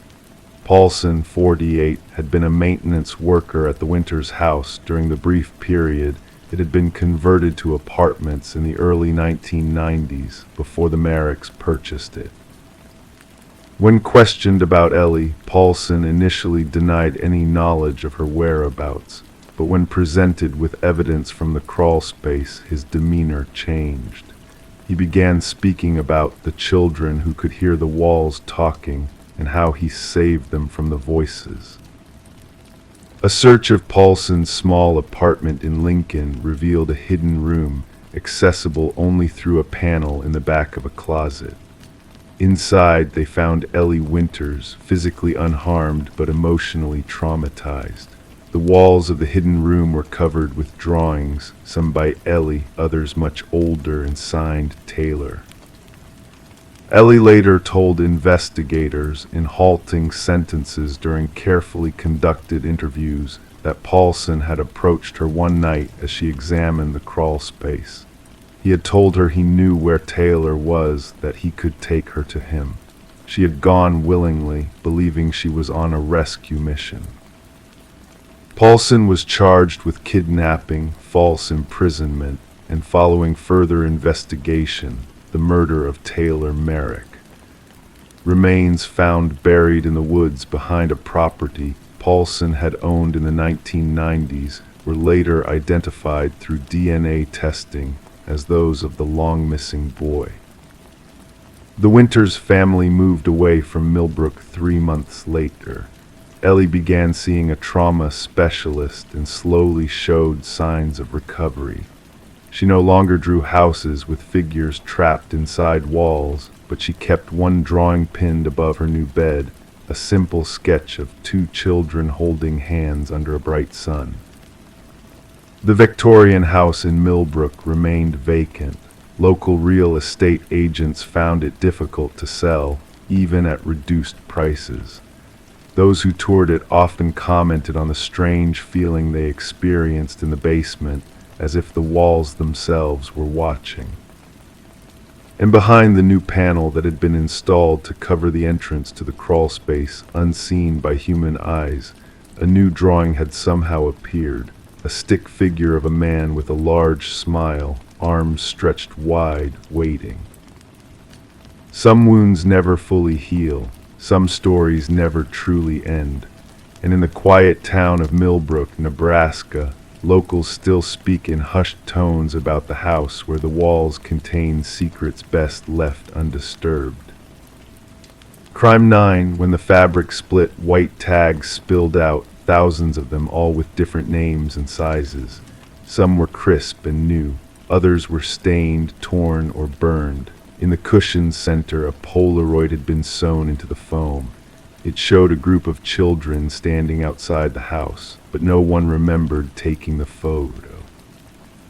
Marissa Coleman had purchased the weathered floral sofa from a garage sale in Millfield, Ohio, back in September 2014.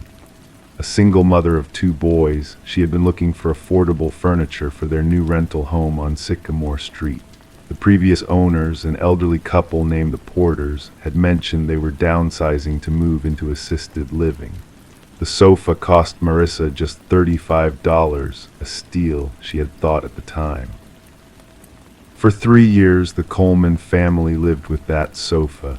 Tyler, age 11, and Jason, age 9, would sprawl across its faded cushions while watching television after school.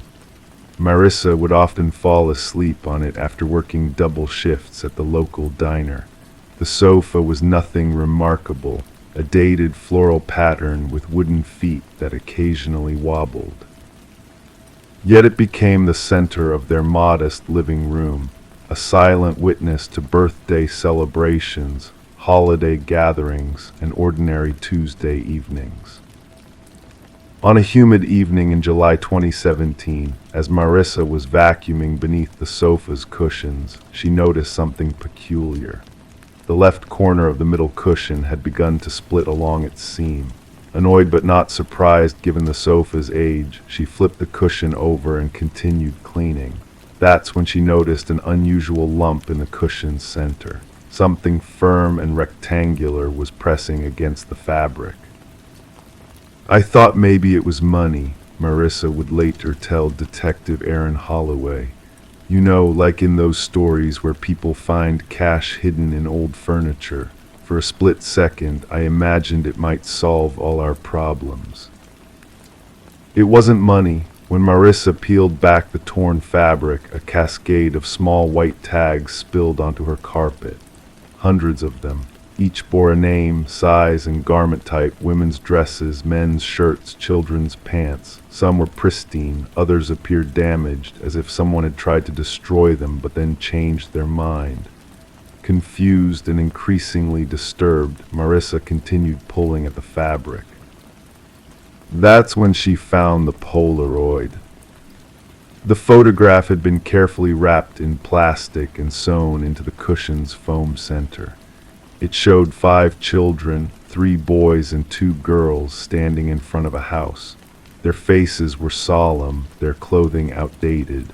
Based on the image quality and the children's attire, the photo appeared to be from the early 1990s. The house in the background was unmistakable. It was 487 Sycamore Street, the very house where Marissa and her sons now lived. But that wasn't what disturbed Marissa most. What sent a chill down her spine was the realization that one of the children in the photograph, a boy of about 10 with a cowlick and a plaid shirt, bore an uncanny resemblance to her son Tyler. "I just kept staring at it," Marissa recalled. "I knew it couldn't be Tyler. The photo was clearly old, but the resemblance, it was eerie." The discovery prompted Marissa to contact the local police. Detective Aaron Holloway, a 15-year veteran of the Millfield Police Department, was assigned to the case. Initially, he approached the situation with skepticism. In his experience, most seemingly strange occurrences had mundane explanations. "I've seen people find all sorts of things in second-hand furniture," Holloway explained. "Usually it's loose change, maybe the occasional love letter or grocery list, but I'd never seen anything like this." The first step was to track down the Porters, the elderly couple who had sold Marissa the sofa. This proved more difficult than anticipated. The assisted living facility they had planned to move into had no record of them. The address they had provided on the sale paperwork led to a vacant lot on the outskirts of town. A check of county records revealed that Gerald and Marion Porter had indeed owned the house on Sycamore Street, but they had sold it in 2008, 6 years before Marissa moved in. The property had changed hands twice in the interim. More troubling, the Porters had no known relatives in the area, and their current whereabouts remained unknown. As Detective Holloway delved deeper into the case, he discovered something unsettling about the Sycamore Street house. Between 1985 and 1993, the home had been registered as a foster care residence. During that period, records indicated that the Porters had fostered 17 children.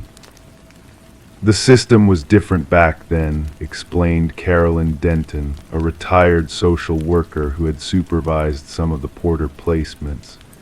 "Oversight wasn't as stringent. The Porters seemed like decent people, quiet, religious, kept to themselves. There were never any formal complaints filed against them." When shown the Polaroid, Denton's expression changed. "Those could be some of their foster children," she admitted, "but I can't be certain after all these years." The tags presented another puzzle. Many bore manufacturing codes from clothing companies that had gone out of business in the early 2000s. Others came from brands that were still operating. Some tags had what appeared to be handwritten initials in the corners, tiny letters that might have been missed by anyone not looking closely. The police laboratory determined that many of the tags showed traces of chemicals commonly found in commercial laundry detergents. Some bore faint blood stains, though DNA testing proved inconclusive due to the age and condition of the samples. As the investigation continued, Detective Holloway interviewed former neighbors who had lived near the Porters during their time on Sycamore Street. Most remembered little about the family, describing them as private and unremarkable. A few recalled seeing children come and go over the years, but none could provide specific details about the foster children. One neighbor, however, offered a potentially significant piece of information. Elaine Whitaker, now in her 70s, had lived across the street from the Porters for over 20 years. "They were always cutting clothing tags out of garments," Whitaker told Holloway. "I remember thinking it was odd. Once, when I was returning a casserole dish, I saw their kitchen table covered with little white tags. When I asked about it, Gerald just said they were keeping records. I didn't think much of it at the time." The investigation took another turn when Detective Holloway discovered that 3 children who had been placed with the Porters in the early 1990s had been reported missing shortly after leaving their care. 2 of them, siblings named Marcus and Lily Chen, had allegedly been reunited with their birth mother in California. The third, a boy named Daniel Westbrook, was supposedly adopted by a family in Michigan. However, verification of these outcomes proved elusive. Attempts to locate these now adult individuals through public records yielded no results. It was as if they had vanished without a trace. Meanwhile, forensic analysis of the Polaroid revealed something that had initially been overlooked. In the bottom right corner of the image, partially obscured by someone's finger, was a date, 6/17/92. June 17, 1992, almost exactly 25 years before Marissa discovered the photograph. The timing feels deliberate, Holloway noted in his case files, as if whoever hid this material wanted it to be found at a specific moment.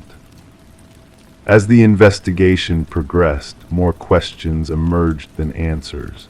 Why collect clothing tags? What significance did they hold? Was there a connection between the missing foster children and the hidden items? And most perplexing, why did one of the children in the photograph so closely resemble Marissa's son? DNA testing confirmed that Tyler Coleman had no biological connection to any of the known foster children placed with the Porters. The resemblance, while striking, appeared to be coincidental.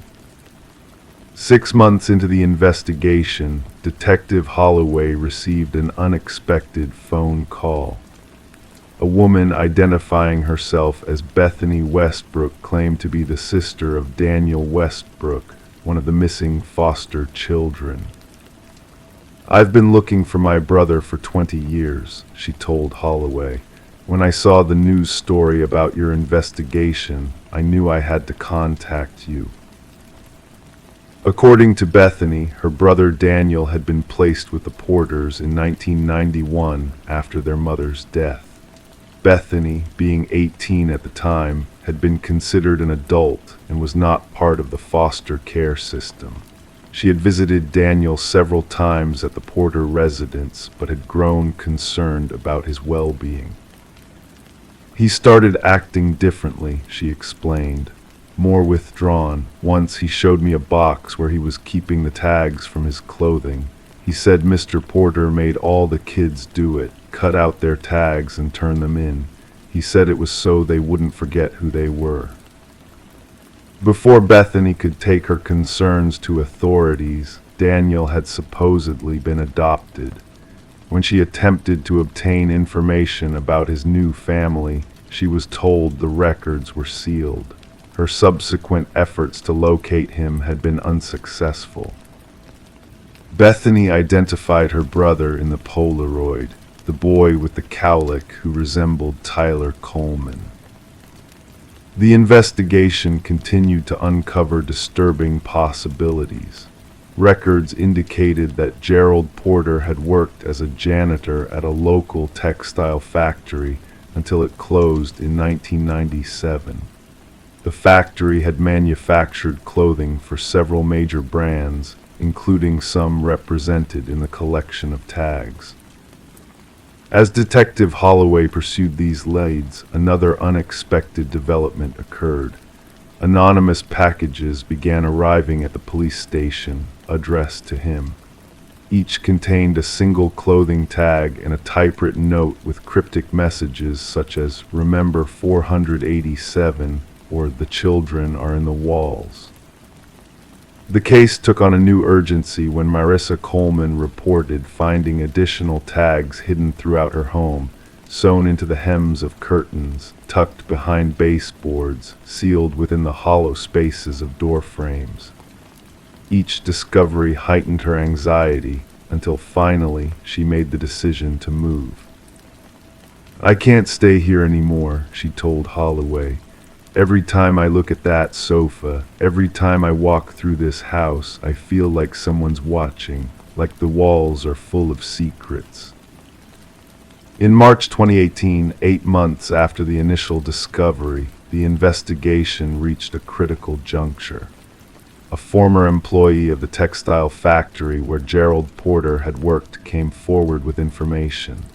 The woman, who requested anonymity, claimed that Porter had been fired not because of the factory's closure, as previously believed, but due to concerning behavior. He was caught collecting discarded clothing tags from the production floor, she revealed, hundreds of them. When confronted, he became agitated, insisting that he needed them to keep track of the children. Management considered it a mental health issue and let him go quietly. Despite these revelations, the case remained largely circumstantial. The Porters' whereabouts were still unknown. The connection between the tags, the photograph, and the missing foster children remained tenuous at best. Then, on April 12, 2018, a real estate developer purchased the property at 487 Sycamore Street. During initial demolition work to prepare for renovation, construction workers made a grisly discovery within the home's walls. Hidden behind the drywall in what had once been the master bedroom, they found a small cloth pouch containing 23 milk teeth, children's baby teeth, each carefully wrapped in a clothing tag. The investigation continues to this day. The teeth are undergoing DNA analysis, though results remain inconclusive due to their age and condition. The whereabouts of Gerald and Marion Porter remain unknown. The 3 missing foster children have never been located. As for Marissa Coleman and her sons, they have relocated to another state, their exact location kept confidential at their request. The floral sofa that started it all sits in an evidence locker at the Millfield Police Department, its remaining secrets still untold. And sometimes, late at night, when the police station is quiet, Detective Holloway returns to the evidence room to examine the thousands of clothing tags, searching for patterns, for meaning, for some explanation of what happened in that ordinary house on Sycamore Street. So far, the tags have kept their silence, but the investigation remains open. And at 487 Sycamore Street, the new owners have reported hearing strange sounds from inside the walls, like the rustling of thousands of small paper tags, whispering names that no one remembers. Story 10. The aged apartment exuded a sense of history, its walls holding secrets whispered by time. The heating system groaned in protest, the pipes rattled a familiar tune. It was all part of the building's ancient melody, or so she convinced herself, until one fateful night she heard it. A voice, faint yet piercing, drifted through the labyrinth of vents. It wasn't the ordinary chatter of a neighbor or the echo of a TV, it was a whisper calling her name. Intrigued and unnerved, she leaned in, pressing her ear against the cold metal grate, her heart quickening its pace. A chill brushed past her cheek, and then almost teasingly the voice spoke again. "I know you can hear me." Detective Morgan Shaw stood in the vacant apartment, a silent witness to the aftermath of a chilling discovery. Her eyes fixated on the rusted vent cover that had been forcibly removed from the wall. The forensics team moved around her with precise efficiency, capturing every detail with their cameras. Alina Reeves, the missing woman whose fate had led them here, had been absent for 7 long days before the stench alerted the building manager. The truth that awaited them inside the ventilation system was beyond comprehension. Officer Patel, his voice calm but tinged with unease, shared the unsettling details. She claimed to hear voices through the vents, he recited from his notes, yet her concerns were dismissed as mere quirks of an old building. Shaw knelt by the vent, tracing the deep scratch marks that marred its edges. These marks, she whispered to herself, they weren't made by tools. They were born of desperation, of a futile struggle from within. Alina Reeves, a beloved kindergarten teacher known for her nurturing spirit and verdant houseplants, had left behind a trail of unanswered questions. Her classroom remained adorned with the creations of worried students, her windowsill plants basking in the sunlight. Her absence had left a void in the lives of those who knew her, especially her sister, who recounted Alina's growing paranoia in the days leading to her disappearance. She was convinced someone was watching her, speaking to her through the vents, her sister had confided, her voice trembling with sorrow. "I thought it was just stress, nothing more." Surveying the apartment with a newfound sense of dread, Shaw noticed the eerie precision of its arrangement, the bed meticulously made, the half-empty coffee mug in the sink, the chair positioned beneath the vent as if awaiting a listener. The pieces of the puzzle were falling into place, painting a harrowing picture of a woman haunted by unseen forces. The forensic report unveiled more chilling revelations. Fibers entwined in the vent grating matched those of Aliner's favorite cardigan. A mysterious fingerprint not belonging to Aliner lingered on the inner side of the vent cover. Yet the most unsettling discoveries came from the audio recordings recovered from Aliner's phone. Alone in her car, raindrops drumming a melancholic rhythm on the roof, Shaw listened to the whispers that had plagued Aliner. "If you're real, say something," Aliner's timid voice pleaded, only to be met with a chilling response after a prolonged silence. "Aliner, sweet Aliner, let me in." Delving deeper into the history of the building unearthed a haunting pattern. Previous tenants had fled, their reasons shrouded in fear and inexplicable phenomena. Voices in the walls, hallucinations, a sense of being constantly watched, weaving a web of dread that spanned years.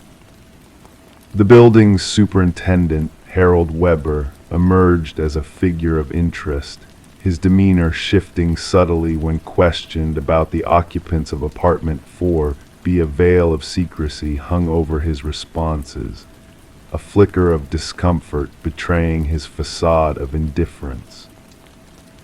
The investigation took a macabre turn when a concealed access panel was discovered in Aliner's bathroom, leading to a hidden maintenance passage that snaked through the walls like a sinister serpent.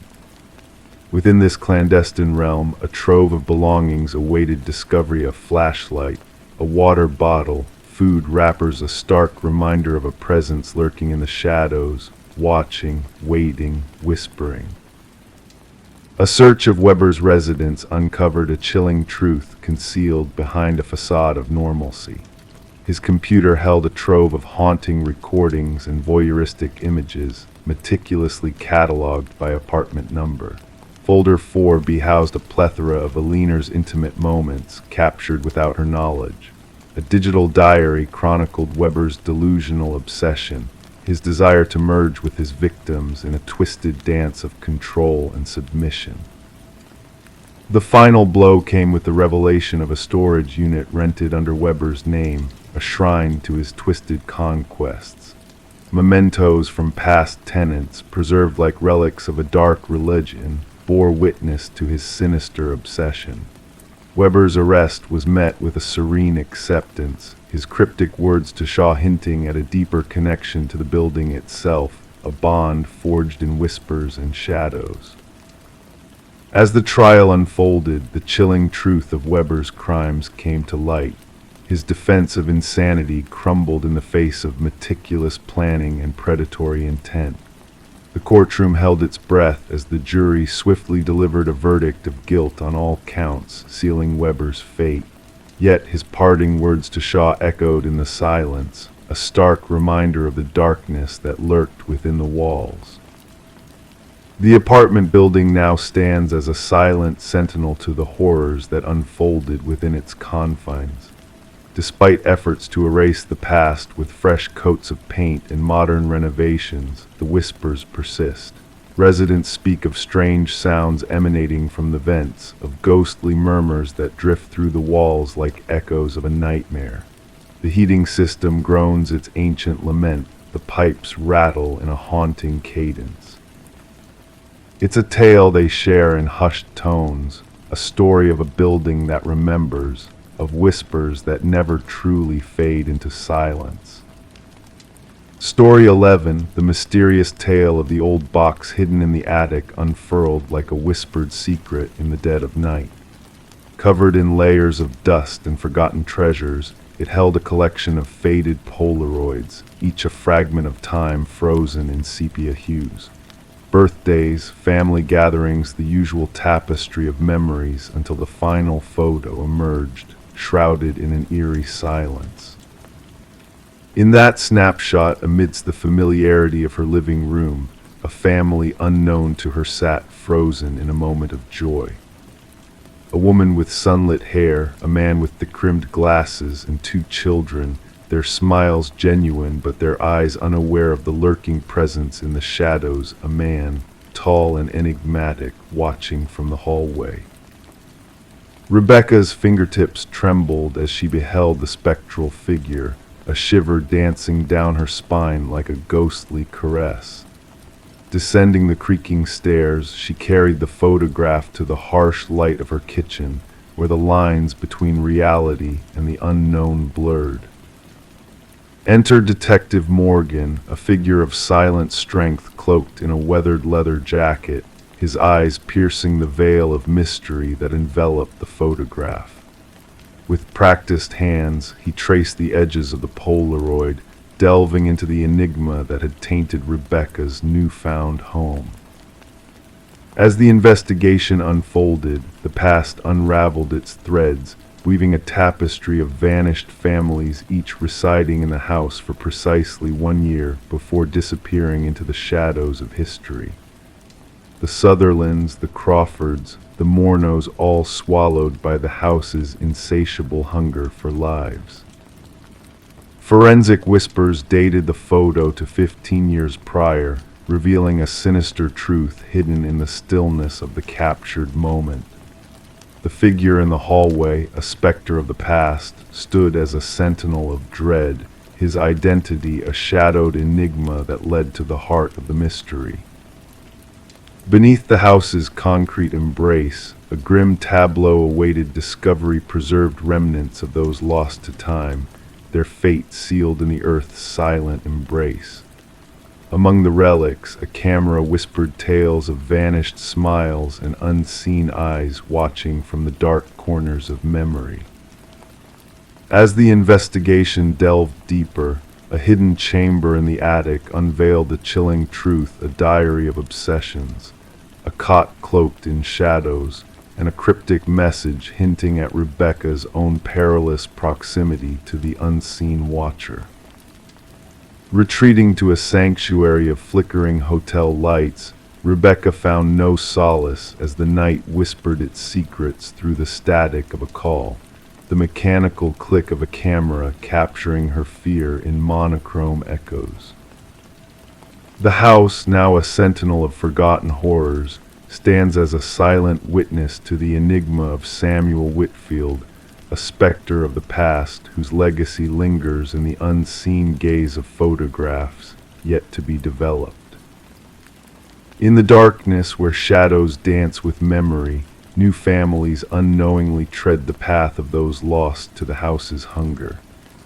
And in the quiet of the night, the watchers wait, their eyes unseen, but their presence felt a reminder that some mysteries are best left undisturbed, lest they awaken the ghosts of the past to haunt the present. Story 12. In the quiet of the night, a flicker danced across the baby monitor screen, a subtle anomaly that caught the mother's eye. Dismissing it as mere interference, she settled back into the comfort of her bed. But then a crackling static filled the room, and a voice, soft and chilling, whispered, "SHHH, go back to sleep." A shiver ran down her spine as her blood turned cold, her instincts on high alert. With a racing heart, she hurried to her son's room, the panic rising within her like a storm. As she flung open the door, her worst fears became reality. The crib stood empty, the room devoid of life. The window remained shut, the door securely locked. The only unsettling presence was a stuffed rabbit, its unblinking black eyes fixed on her, as if silently watching, knowing. In the aftermath, Rebecca's anguished screams pierced the night, echoing through the walls until her voice grew hoarse. The neighbors, stirred by her cries, summoned help, and soon emergency services descended upon the scene. They found her cradling the stuffed rabbit, lost in a world of disbelief and despair. The disappearance of 4-month-old Samuel baffled investigators. No signs of forced entry marred the home. The security system stood vigilant, and yet a child had vanished without a trace. Suspicion cast its shadow upon Rebecca, her history of postpartum struggles painting her as a figure of scrutiny. But then a glimmer of hope emerged from the darkness. Microscopic fibers alien to the household clung to the nursery windowsill, a whisper of a clue leading to a revelation. The threads told a tale of a skilled intruder, a phantom in the night, scaling the walls with a rare climbing rope, leaving no trace but a chilling absence. As the investigation twisted, Daniel, the absent husband, returned to a storm of accusations. His hands, marked by peculiar calluses, hinted at a hidden life of rock climbing, a passion intertwined with secrets. Financial records whispered of ulterior motives, a web of deceit spun around a substantial insurance policy and clandestine phone calls. The truth unraveled further, exposing a tangled web of betrayal.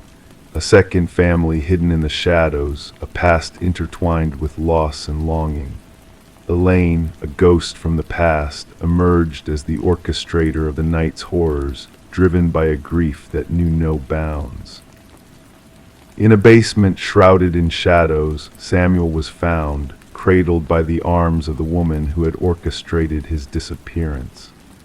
Elaine, a specter of vengeance, surrendered to the truth, her motives lost in the depths of her hollow gaze. The trial unveiled a symphony of deceit, each note a damning confession. The baby monitor, once a conduit of fear, now held the key to justice.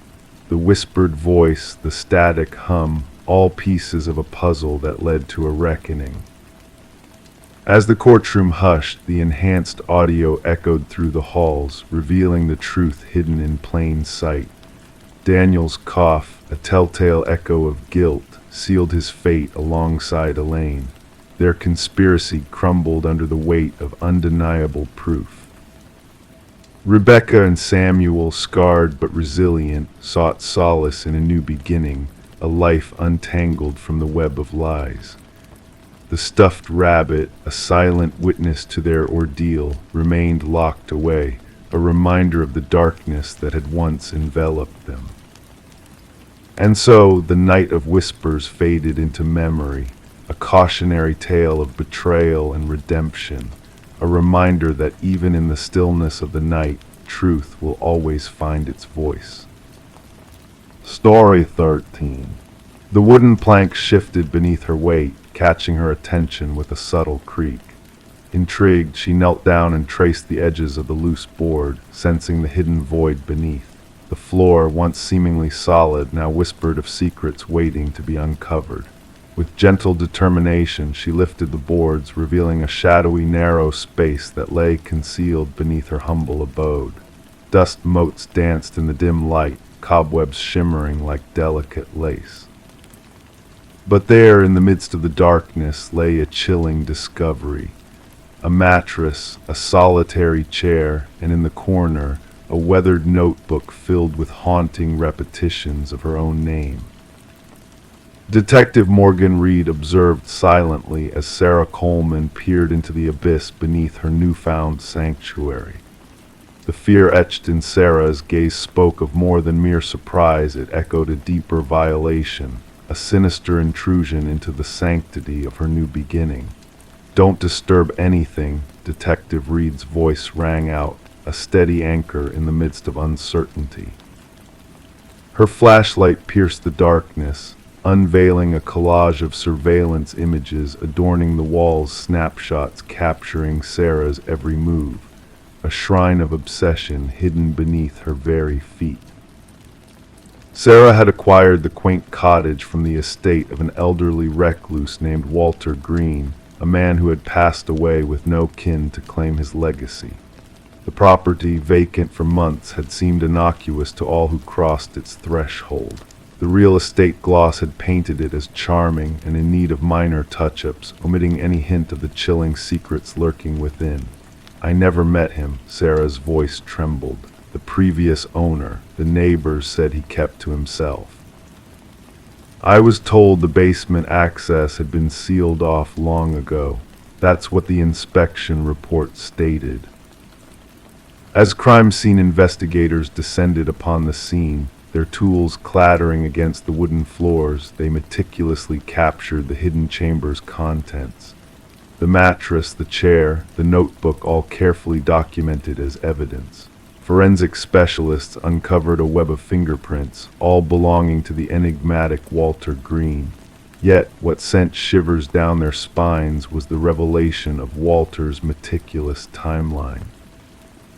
Through utility records and dated photographs, it became clear that he had been shadowing Sarah for 3 long years before his demise. A ghostly presence woven into the fabric of her life, unseen and unfathomable. The fixation it escalates, the department psychologist mused during a debriefing. From fantasy to obsession, from obsession to action. The hidden room suggests a chilling prelude to something more sinister. Detective Reed's inquiry took a twist when she sought out Walter's former colleague from the local shopping center's maintenance crew. The man's nervous demeanor betrayed a hidden truth, his fidgeting hands a telltale sign of unease. Walter spoke of her at times, he confessed. He believed she was special, like someone he once knew. I thought it was harmless infatuation, nothing more. The man fell silent, haunted by his own revelations. A search of Walter's untouched workplace locker yielded a mysterious key, leading to a storage unit registered in his name. The metallic door groaned open, revealing a replica of Sarah's former life furniture mimicking her every possession, a mirror image of her existence. A mannequin, adorned with a wig mirroring her own, sat sentinel at a replica desk.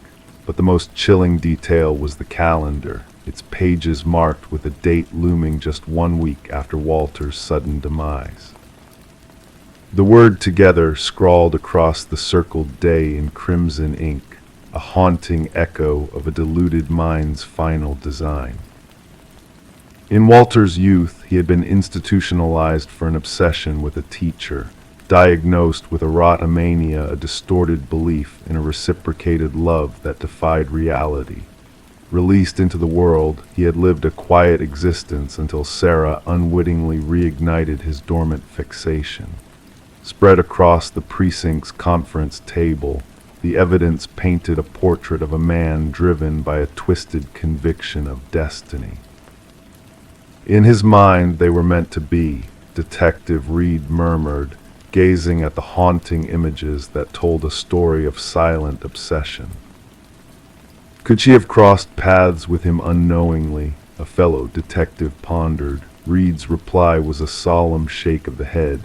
Sometimes these fixations need no spark, a glance, a passing moment enough to ignite a dormant obsession. Unable to shake the lingering sense of violation, Sarah chose to part ways with the cottage, selling it to sever the ties to a phantom presence that had haunted her sanctuary.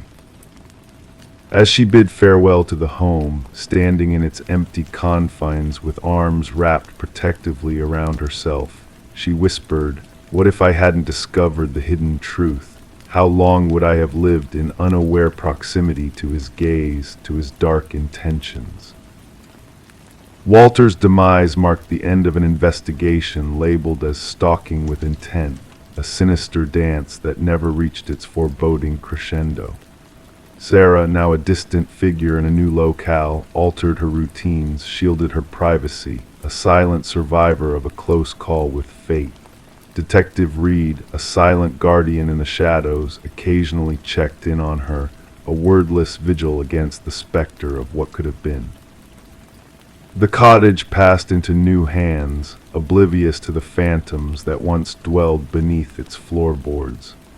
Life ebbed on, the hidden room sealed, the past's dark secrets buried beneath layers of fresh paint and new beginnings. But for those privy to the truth, the tale of the room beneath the floor lingered as a cautionary whisper, a reminder of unseen perils, of monsters that fade into shadows, and of the fragile line that separates safety from the abyss. The tale of Sarah and Walter became a haunting legend, a story of what almost was, a narrative of how close one can come to the edge before veering away into the uncertain realms of the unknown. Story 14. It started with a simple pocket dial, just static and distant echoes. The operator was about to dismiss it as a glitch until a voice broke through the noise. A woman, her words hurried and hushed, whispered, "He's here," and then silence. The call originated from an empty house, a place forgotten by time, its walls holding secrets buried in dust. No signs of intrusion, no traces of disturbance. Yet on the kitchen counter, amidst the layers of neglect, sat a phone, its screen softly illuminating the stillness. The call had been made mere moments ago. Detective Morgan Reed listened to the playback repeatedly, each time the whisper echoing in her mind, desperate, fearful, and inexplicable. The abandoned property once belonged to the Sullivans, who had fled after a fire devoured a part of their home. Since then, the house stood silent, untouched by life. The caretaker swore no one had trespassed in years. Background check on the number, Morgan inquired her partner, Detective Walsh. Registered to Catherine Sullivan, the deceased daughter. She passed away in a car accident 3 years ago. Morgan's gaze lingered on the phone in the evidence bag. The puzzle made no sense, a deceased woman's phone calling from a deserted house.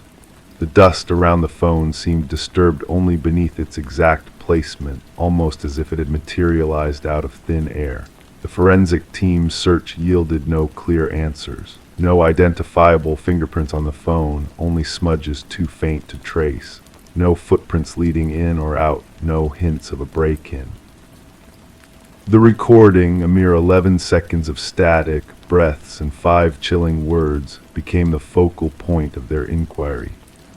Voice analysis linked it to Catherine Sullivan with 98% certainty, matching her voice from old recordings. Strangely, the timestamp marked the call's timing as the precise moment of Catherine's tragic demise 3 years earlier. Morgan and Walsh delved into Catherine's past, speaking to everyone who had known her. Her father, now remarried, appeared genuinely puzzled. Her mother, residing in a modest apartment, wept upon hearing the recording. "That's my Katie," she murmured. "She sounds terrified." Catherine's former boyfriend, Mark Jennings, had a solid alibi for the night of the call, working a night shift at the hospital, verified by multiple witnesses and surveillance footage. Moreover, the house had stood empty. The call should have been impossible, yet it had happened. The case hit a dead end until Catherine's mother contacted Morgan. "I found something in her belongings," she trembled. "Katie kept a journal, the final entry. You must read it." The journal chronicled Catherine's relationship with Mark, an idyllic start followed by possessiveness, isolation, and ultimately fear. The last entry forewarned, "He discovered I'm leaving. He's enraged. If something happens to me, it won't be an accident." Morgan confronted Mark once more. His composed facade crumbled under scrutiny about the journal. "You think I harmed Katie because of her words. That's not proof." "The accident report stated you arrived first at the scene," Morgan pointed out, "prior to emergency services." "I was concerned when she didn't show up. I went searching," Mark insisted. "Her car veered off a remote road. How did you know where to look?" His complexion drained. "I told you I was worried." Investigators revisited the crash site. Although the car had been long gone, Morgan ordered ground-penetrating radar scan. 20 feet from the impact zone, they unearthed Catherine's actual phone. The one found in the house was a decoy stored at her parents' residence.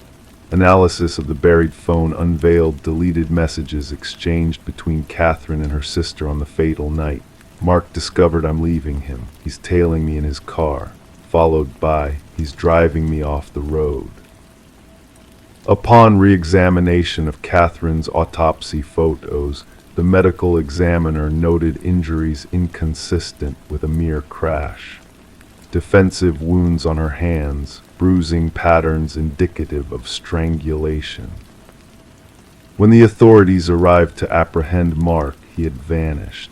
His apartment unveiled a shrine dedicated to Catherine photographs, belongings pilfered from her family, and press clippings about her demise. Among his possessions, they uncovered audio editing software and scripts detailing how he engineered the phantom call by splicing Catherine's voice from archived recordings. The call had been his macabre game, a ploy to confound investigators and torment Catherine's grieving kin. The investigation expanded to other cases involving Mark, a former emergency responder. 2 additional deaths of young women, both ruled as accidents, surfaced. Both had been romantically involved with Mark. 6 days into the manhunt, officers spotted Mark's vehicle outside the Sullivan house. Inside, he sat in the kitchen, fixated on a phone identical to Catherine's. He offered no resistance upon arrest. She wouldn't keep quiet, he confessed to Morgan during interrogation. Even after I silenced her, she persisted, kept accusing me. I needed everyone to hear her, to believe she lingered somewhere out there. A ghost can't testify against me. The jury swiftly reached a verdict guilty of first-degree murder. As the sentence echoed through the courtroom, Catherine's mother clutched the journal tight against her heart. Justice had arrived, not through supernatural whispers, but through Catherine's resolute voice in her writings, her fears etched in ink, her final plea to find sanctuary. The phone from the forsaken house now rests in the evidence chamber. Occasionally, officers swear they hear it ring, though its battery had long been removed. Catherine's narrative endures, not as a spectral fable, but as a testament that victims discover ways to be heard, even when their voices are muted. Story 15: The Enigmatic Doll. In the depths of the attic, concealed beneath a worn blanket, they unearthed it. A porcelain doll, ancient and fragile, with eyes of blue that seemed to hold secrets untold. Sarah and Michael, a young couple, stumbled upon this mysterious relic, its presence a whisper of forgotten tales. At first they dismissed it with laughter, deeming it just another relic of the past. Yet as night descended and they retired to their bed, a subtle unease crept into the air. A heaviness lingered, the silence taking on a haunting quality. And come morning, the doll had vanished from the attic, only to reappear at the foot of their bed, a silent sentinel in the dim light. Sarah and Michael had been captivated by the allure of the Victorian house they purchased at auction, drawn in by its intricate woodwork and enigmatic aura. Little did they know that the history woven into its walls would soon entwine with their own. One brisk autumn morning, Detective Rachel Winters received a call that would unravel a chilling mystery. In the master bedroom, a female victim lay in a contorted pose, eyes wide with terror. Nearby, the male victim seemed frozen in a desperate attempt to flee. The scene was pristine, devoid of signs of struggle or forced entry, a tableau of eerie precision. As Detective Winters meticulously documented the scene, a sense of foreboding hung in the air. The victims appeared arranged, almost like dolls plucked from a macabre collection. The investigation unfolded, each thread leading deeper into a web of intrigue. Neighbors whispered of shadows dancing in empty windows and phantom laughter echoing through the night.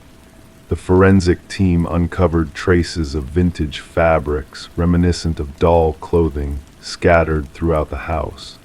Yet no fingerprints, no DNA, no tangible presence of an intruder. Delving into the property's history unveiled a haunting pattern. Previous owners met tragic fates under inexplicable circumstances. rumors of antique toys appearing out of thin air and spectral footsteps haunting empty corridors painted a macabre tapestry of the past. A newspaper clipping hinted at a tragic tale, a doll maker and his daughter, shrouded in mystery and tragedy. The final creation, a doll said to bear the essence of a lost child, cast a shadow over the present investigation. The breakthrough came with hidden photographs, revealing the doll maker's uncanny creations and a doll eerily identical to the one discovered by Sarah and Michael. Infrared scans unveiled spectral handprints tracing a chilling path from the attic to the master bedroom, a silent witness to unseen forces at play. A distant relative of the doll maker spoke of arcane rituals and whispered secrets, hinting at a darkness that transcended the material realm. The truth, elusive and macabre, lingered just beyond reach, shrouded in the mists of the unknown. As the investigation faltered, Detective Winters clung to the enigmatic doll, a talisman of unresolved mysteries. Yet the night it vanished from her custody, leaving behind only whispers of inexplicable events and a sense of disorientation that defied explanation. The house changed hands once more, its troubled legacy casting a pall over its grandeur. The new owners discovered the attic devoid of all but a solitary blanket, a silent testament to the secrets it once held. The doll, elusive and enigmatic, slipped beyond grasp, a phantom of the night. Detective Winters, haunted by the enigma that eluded her, retired into the shadows, carrying with her a photograph that bore witness to a bygone era. Locked away, it remained a silent sentinel to the mysteries that lingered, obscured by the passage of time. And so the house stood in silence, its attic untouched, a dormant relic of a past steeped in shadows. Yet on nights cloaked in stillness, whispers of a child's laughter drifted on the wind, a ghostly echo of a tale left untold. Story 16, the parcel arrived with a sense of mystery, lacking any traceable information, a mere cardboard box tinged with the morning's dew. It was not intended for her, for though the address was correct, the name inscribed was unfamiliar. She hesitated, debated leaving it untouched on her doorstep, but the allure of the unknown beckoned her. With a sense of trepidation, she tore open the tape, anticipating mundane contents like books or clothing. Yet nestled within was a VHS tape, accompanied by a solitary sticky note, "Watch alone." Sarah Miller held the black plastic cassette in her hands, sensing an inexplicable weight to it, as though it bore the burden of forbidden knowledge.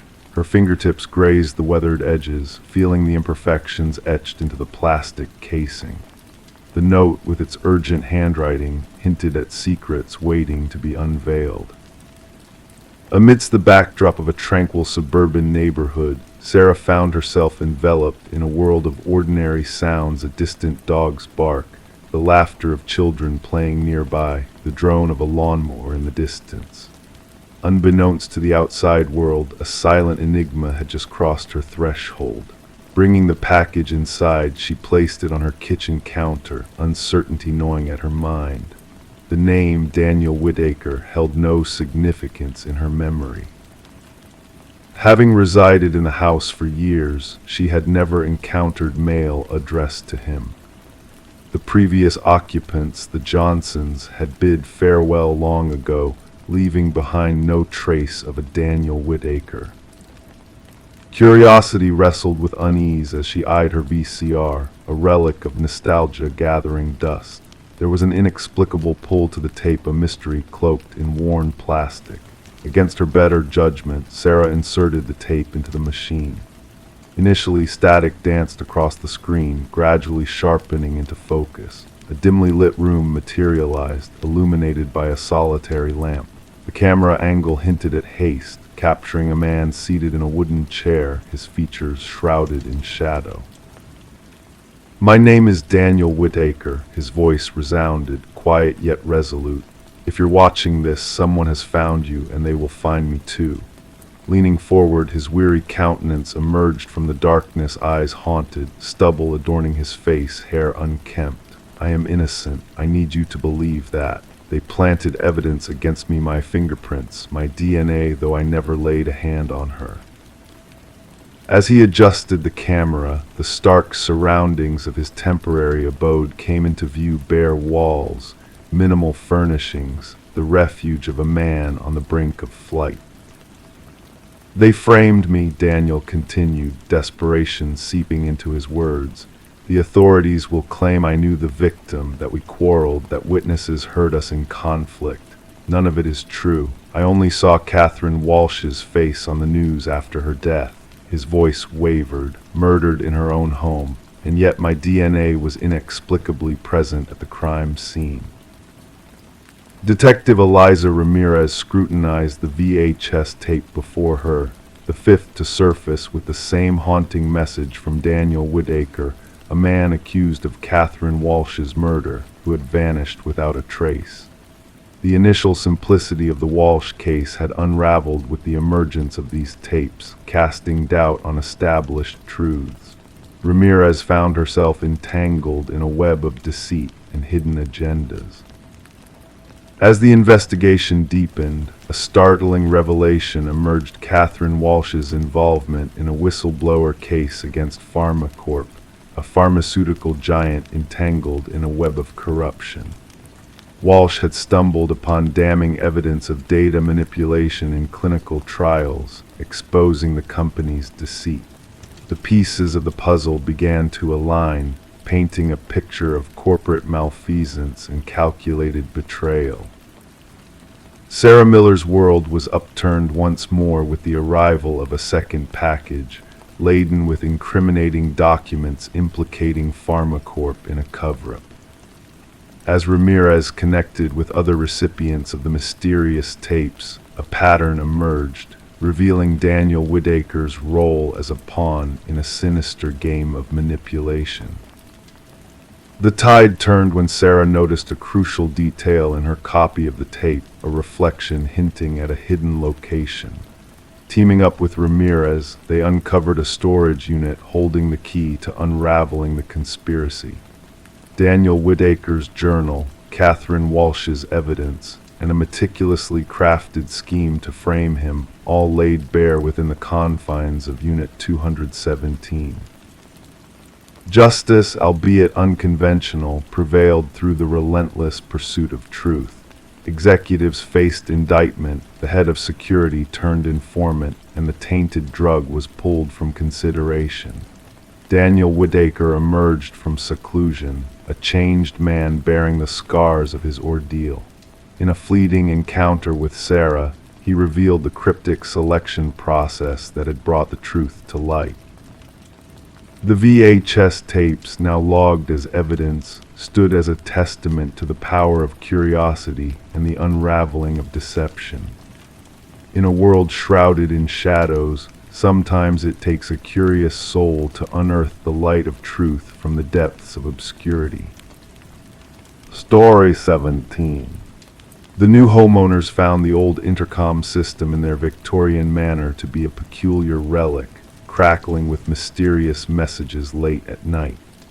Daniel and Meredith Parker were drawn to the property's historic charm, unaware of the dark secrets it held. One fateful night, curiosity led Daniel to press the intercom button, unleashing a haunting whisper that sent shivers down his spine. His wife, standing beside him, denied ever speaking those words. As Detective Sarah Reeves arrived at the manor in response to a call about a possible break-in, she sensed an unspoken tension lingering in the air. Daniel, with a ghostly pallor, recounted the eerie events that had unfolded since they discovered a hidden journal behind a wall during a renovation project. The journal belonged to Alina Blackwood, the previous owner, who had penned her fears of her husband's sinister intentions before mysteriously disappearing decades ago. The investigation into Vincent and Alina Blackwood's past revealed a chilling tale of betrayal and murder. Vincent, now elderly and residing in a care facility, confessed to silencing Alina through a heinous act of violence. His calm demeanor as he recounted the twisted web of deception sent a chill down Detective Reeves' spine. Vincent's carefully crafted facade of Alina's departure unraveled as forensic evidence unearthed her remains buried beneath the garden shed. The inscription on her wedding band bore a poignant message of eternal love, starkly contrasting with the brutal reality of her fate. Vincent's guilty plea in court marked the end of a long-standing deception and the beginning of justice for Alina. Daniel and Meredith, unable to bear the weight of the house's tragic history, chose to sell the property after a solemn memorial for Alina. The garden, once a burial ground, was now a place of remembrance and closure. As the intercom system was removed by the new owners, whispers of static and voices lingered in the air, a reminder of Alina's presence that could not be silenced. Detective Reeves, haunted by the echoes of the past, drove by the manor occasionally, listening for the faint whispers that seemed to linger in the wind. The house, with its secrets laid bare, stood as a silent witness to the tragic tale of love turned to darkness. In the quiet moments of dusk, the manor whispered its secrets to those who dared to listen, a solemn reminder of the price paid for a voice unheard. Story 18. She gazed into the mirror, clearing the mist with a gentle swipe, expecting to see her familiar reflection staring back at her. Yet a subtle unease crept over her as she noticed something amiss. Her features appeared unchanged, her attire remained the same, but a lingering discomfort settled in as she continued to peer into the looking glass. A flicker caught in the periphery of her vision, a movement that defied explanation. And as she turned away, her reflection remained motionless, almost as if it was watching her. The enigma of Rebecca Thorne's story unfolded from that eerie moment in her bathroom. What transpired next would puzzle investigators and cast a shadow over the community for years to come. Living alone in a modest apartment nestled within a tranquil suburban enclave, Rebecca was known to her acquaintances as meticulous, reserved a woman who preferred solitude yet maintained a friendly rapport with her neighbors. Her occupation as a data analyst for a mid-sized firm dictated a life dictated by routine and precision. Never did anyone suspect that she would become the focal point of one of the most perplexing criminal inquiries of the era. Initially, the disturbances seemed trivial. Rebecca observed minor objects in her abode shifted from their usual places, nothing missing, just subtly rearranged. A cup relocated on a different shelf, books shuffled around, her toothbrush oddly out of place. She attributed these anomalies to mere lapses of memory, the inevitable consequence of laboring long hours under harsh fluorescent lights, straining her eyes over spreadsheets until they blurred. Detective Marion Shaw's involvement commenced when Rebecca, after enduring weeks of these unsettling occurrences, finally reached out to the authorities. Upon the initial evaluation, no concrete evidence of a crime, suggesting a matter possibly better suited for mental health services rather than law enforcement. Shaw documented the issue but consigned it to the stack of non-urgent cases, deeming it devoid of tangible proof. There was no tangible evidence, Shaw would later recount. No signs of forced entry, no missing items, just a woman plagued by a pervasive sense of unease within her own dwelling. The pivotal moment arrived with the incident in the bathroom mirror. During her subsequent interaction with the police, Rebecca vividly recounted the episode, how her reflection seemed to move independently, how an unseen gaze lingered even in solitude. This time she presented proof, surveillance footage from a camera she had installed, trained on her front door.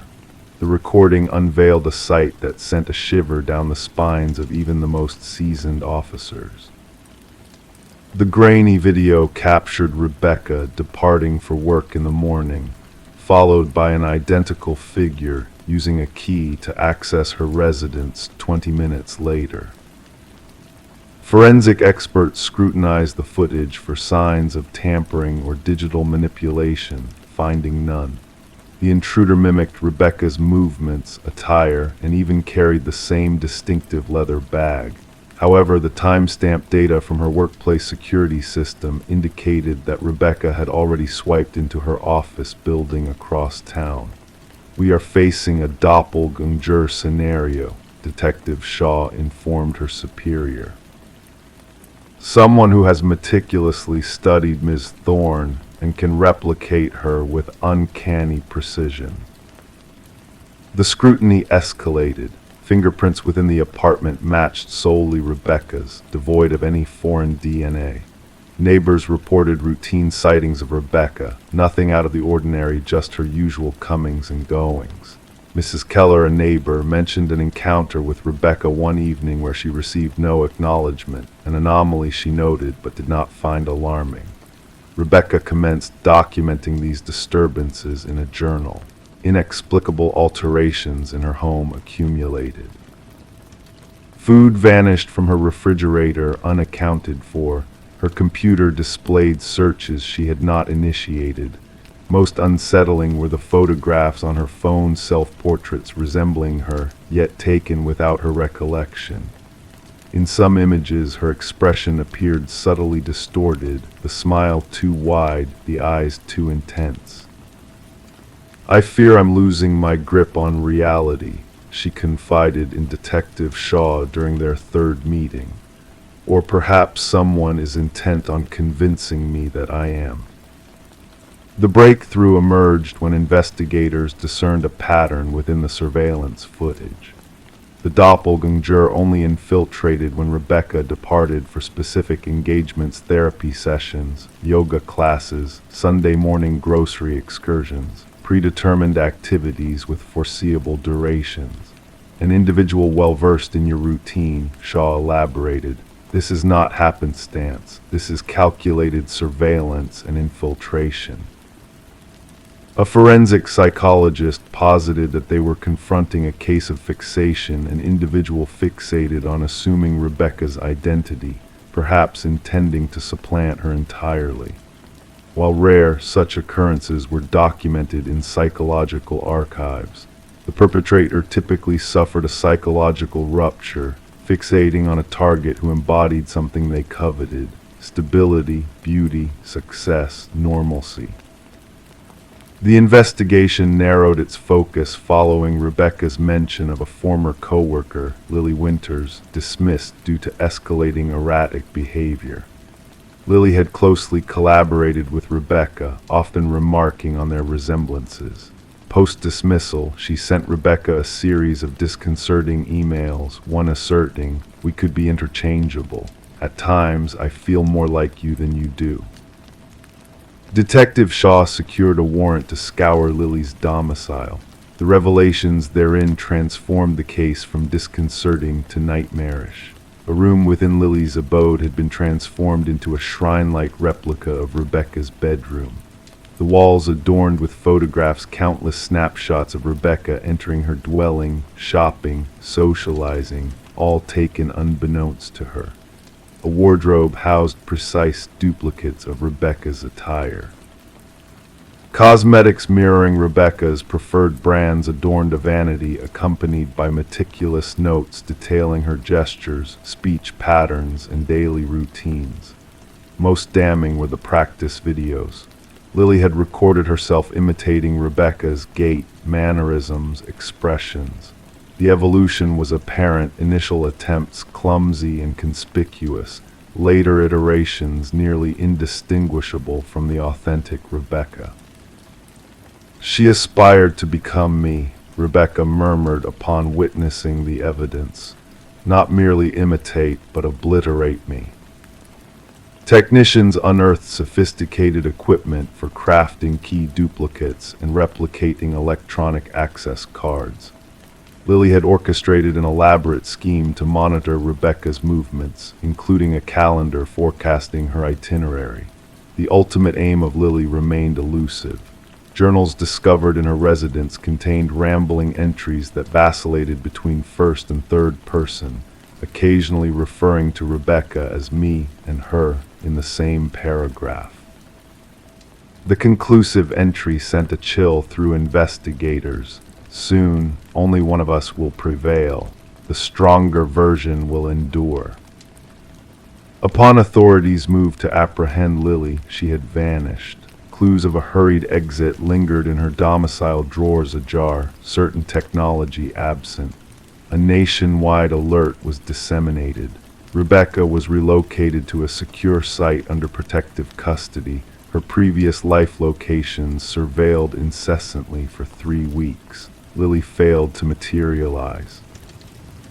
The narrative took a disquieting turn when a security officer at Rebecca's former workplace reported a peculiar occurrence. Despite being on leave and safeguarded in a monitored refuge, Rebecca was observed entering the edifice. Surveillance footage confirmed the anomaly. A figure identical to Rebecca had entered the building utilizing a valid identification card, proceeded to her prior workstation, and spent 40 minutes perusing her files before departing. The implications crystallized. Lily had not fled, she had seized her opportunity. She now inhabited Rebecca's existence, seamlessly stepping into her life while the genuine Rebecca remained concealed. The case lingered unresolved. Lily Winters remains at large. Rebecca Thorne refrained from resuming her past life, fabricating a fresh persona in an undisclosed locale. Detective Shaw maintains a photograph on her desk, 2 women strikingly alike. One embodies Rebecca Thorne, the other embodies Lily Winters. Occasionally, she scrutinizes their countenances, seeking disparities, the subtle cues that would differentiate one from the other. The truly chilling aspect Shaw often imparts to novice detectives is not that someone can resemble you or sound like you. It's the fervor with which they aspire to become you, erasing themselves in the endeavor. Identity is not just what we project, it is what we safeguard with utmost vigilance, and at times its worth is only realized when someone endeavors to purloin it. Story 19. In the heart of a storm, a leak in the roof forced her to venture into the attic, a place she always avoided. The attic was a realm of forgotten treasures, shrouded in veils of dust and tangled cobwebs. Amidst the shadows, a peculiar sight caught her eye: a weathered dollhouse, intricately detailed, its miniature furniture arranged with meticulous care. Yet, as she gazed inside, a twist of unease gripped her gut. The tiny figures within were not mere dolls. They were delicate, hand-carved replicas of her own kin. Each tiny figure mirrored her family members precisely as they sat downstairs, except for one glaring anomaly. The figure meant to portray her stood by the attic threshold, defying the expected order. Tracing her finger along the dollhouse's roof, Rebecca Morgan sensed the outline where the miniature wooden figure stood. A chill, distinct from the draft whispering through the attic's timbers, coursed through her veins. This dollhouse had no place here. This wasn't her childhood abode, but a temporary dwelling her family had recently inhabited. The unsettling revelation prompted Rebecca to reach out urgently to law enforcement. Responding officers found a family in distress, clustered in their living space, refusing to ascend to the upper floors. Initially brushing off their concerns as perhaps an elaborate hoax or the imaginings of unsettled minds in a new home, Detective Sarah Harmon soon found herself immersed in a mystery that defied explanation. The precision of it all struck me, Detective Harmon later reflected. Each tiny figurine captured a unique trait of the family members: the father's receding hairline, the son's favored hoodie, even the mother's subtle birthmark. The case took a chilling turn when forensic analysis revealed fingerprints on the dollhouse that matched none of the family's own. Even more disturbing were the microscopic cameras concealed within the tiny figure's eyes, all linked to a sophisticated surveillance system hidden beneath the dollhouse. Scrutiny of the Morgan family's movements unveiled a disconcerting pattern. The figures in the dollhouse not only mirrored the family's positions on that fateful evening, but replicated their stances from various other days, hinting at a prolonged scrutiny of their lives. We realized it wasn't merely a case of stalking, Detective Harmon explained. The perpetrator exhibited a level of fixation seldom seen in criminal profiles. A concealed entrance in the pantry unveiled a hidden basement chamber, furnished with signs of occupancy predating the Morgan family's arrival. Food remnants, discarded bottles, and a makeshift bed indicated an intruder had dwelled beneath the family's feet for weeks. The absence of forced entry perplexed investigators further, as records disclosed the property's vacancy for the better part of a year before the Morgans' tenancy. The previous owners, an elderly couple, had passed away in quick succession, leaving their son to manage the property's sale and subsequent rental. Neighborhood inquiries yielded scant information, save for a lone elderly witness who sporadically noted lights in the vacant house.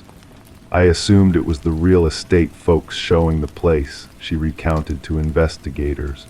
Never crossed my mind someone might be squatting there. Breakthrough came through digital sleuthing. Tracing the surveillance feed to an external server pinpointed an apartment across town. Inside, a tapestry of photographs depicting the Morgan family and former tenants adorned the walls. Journals chronicled the daily routines of each with unsettling precision. Most alarming was the workshop, housing myriad incomplete dollhouses, each representing a different local home. The apartment's inhabitant, Martin Wells, son of the previous homeowners, harbored mounting debts post-parental demise. Rather than sell the house outright, he fashioned a covert living space, surveilling the tenants while collecting rent. The dollhouse was his command center, surmised the assigned forensic psychologist. Each figure symbolized an individual under his watchful gaze. Rebecca's figure by the attic door wasn't a menace, it was his acknowledgement of her discovery of his voyeuristic scheme. During interrogation, Wells remained eerily composed, attributing his actions to a need for vigilance over his childhood abode. They resided in my family home, occupying my parents' chambers. I needed assurance of their respect for it. When pressed about the figures' placements, he cryptically stated, I wanted them to comprehend my perpetual surveillance. Psychological assessments revealed a convoluted case of possessive fixation. Unable to cope with the loss of his childhood haven, Wells devised an elaborate ploy to maintain dominion over both property and occupants. The Morgan family forsook the house, never to return. Rebecca recounted that the most haunting moment wasn't the dollhouse's discovery, but its implication. Someone had observed us all along, manipulating our lives as if we were mere pawns. The true horror lay not in the dollhouse itself, but in realizing we were viewed as playthings in his twisted narrative. Wells faced a slew of charges, including stalking, invasion of privacy, and unlawful surveillance. His case prompted a reevaluation of real estate disclosure laws concerning property histories and agents' obligations to ensure homes are vacated properly before new tenants move in. During sentencing, the judge underscored the egregious violation the Morgan family had suffered. You didn't just invade their dwelling, you shattered their sense of sanctuary and independence. You bore witness to their most intimate moments, replicating them for your gratification. Of particular perturbation to criminologists was the potential duration of Wells' covert activities had Rebecca not stumbled upon the dollhouse. Scrutiny of his journals insinuated he had clandestinely inhabited multiple residences for nearly 2 years, crafting dollhouses for each observed family. The Morgans relocated far from the tainted abode, yet Rebecca confessed in her impact statement that she still harbored a sense of unease, habitually checking nooks and crannies. All dollhouses and miniatures were banished from their new dwelling. At times, I feel as though unseen eyes linger upon me, she disclosed. I wonder if, somewhere out there, a diminutive version of myself is manipulated within a dollhouse yet undiscovered. Story 20, the weary hotel exuded an air of neglect, a place transient souls pass through without a second thought. The receptionist handed her the key with a cryptic warning, a silent plea in his eyes. "Just avoid the last door on the left," he whispered, a hint of unease in his voice. Intrigue tugged at her insides. That evening, shrouded in the hushed dimness of the hallway, she hesitated by the ominous door. The brass handle chilled her fingertips, sending a shiver down her spine. Superficially identical to its neighbors, it held a sinister secret only she could sense. Pressing her ear against the door, she heard a faint, rhythmic breath from within, an echo of hidden mysteries. Detective Morgan Reed emerged from her tired haze, slipping beneath the yellow tape marking the scene. The acrid tang of blood assaulted her senses, a grim familiarity that set her jaw. The room, a paradox of order and chaos, unveiled a macabre tableau. A young woman lay sprawled on the floor, her golden locks splayed like a halo, vacant eyes fixed on the ceiling in silent witness. Reed knelt by the victim, mindful of the evidence markers dotting the floor like ominous constellations. Third time this season, the forensic specialist remarked clinically, capturing the scene with his lens. Same modus operandi, Reed nodded gravely. The victim's attire clashed with the dingy motel's surroundings, a stark incongruity. An untouched handbag on the nightstand hinted at a motive beyond theft. The hotel manager lingered anxiously in the doorway, his pallor betraying his turmoil. "She checked in alone, paid in cash, I never imagined," his voice faltered. "The maid discovered her during routine cleaning." Reed surveyed the room, noting the absence of forced entry or defensive wounds. The victim had either welcomed her assailant or recognized them, a chilling realization. Back at the precinct, Reed pinned up photographs on the board, piecing together a grim pattern of tragedy. 3 women resembling each other, discovered in nondescript motels. Speculation swirled, whispers of a predator lurking in the shadows.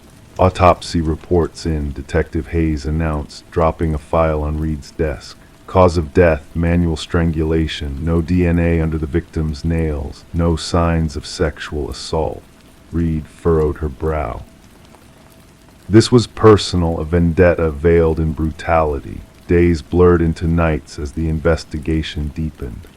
Surveillance footage yielded no breakthroughs. The victim, identified as Elaine Werner, defied the profile of a motel guest. A meticulous financial analyst with no visible enemies, her presence here defied logic. A breakthrough surfaced during Reed's conversation with Werner's sister. She mentioned a man from work, the sister divulged, hands trembling around her cup. Mysterious, complicated. "I think he was married," leaning forward, Reed inquired. "Did she ever mention his name?" "Just see," the sister whispered. The focus shifted to Werner's workplace. Colleagues painted a portrait of a reserved professional, devoid of personal entanglements. Yet a business card hidden in her desk calendar led Reed to Charles Emerson, senior vice president. Emerson exuded a facade of innocence when questioned, concealing a tumult beneath. His alibi seemed airtight, an evening with his spouse and acquaintances, but Reed sensed a flicker of deception in his gaze. "Did you socialize with Elaine outside of work?" she probed casually. A fleeting unease flickered across Emerson's features. "Only professionally." The tide turned when partial fingerprints from Werner's handbag linked to Emerson. Confronted, his mask crumbled. "We were involved," he confessed, "but she threatened to expose our affair to my wife. A motive for murder." Reed pierced the facade. Emerson's facade hardened. I never set foot in that motel. Yet evidence contradicted his words. A credit card trail tied him to the adjacent room linked to his corporate account. A clandestine camera in the room unveiled his dark secrets. Fiber matches, DNA traces, a damning digital trail all led to Emerson's undoing. His pattern unveiled, targeting women resembling his wife in youth, luring them to designated motels, capturing their encounters, erasing the evidence the women themselves. In interrogation, Emerson's veneer crumbled. They threatened everything, he murmured. My image, my marriage, my world. The trial unfolded swiftly, a spectacle of justice meted out in a sterile courtroom. Emerson's stoic facade remained unyielding, devoid of remorse. A lifetime sentence echoed through the chamber as he was led away, Reed catching a glimpse of emptiness in his gaze. The media dubbed it the door on the left saga.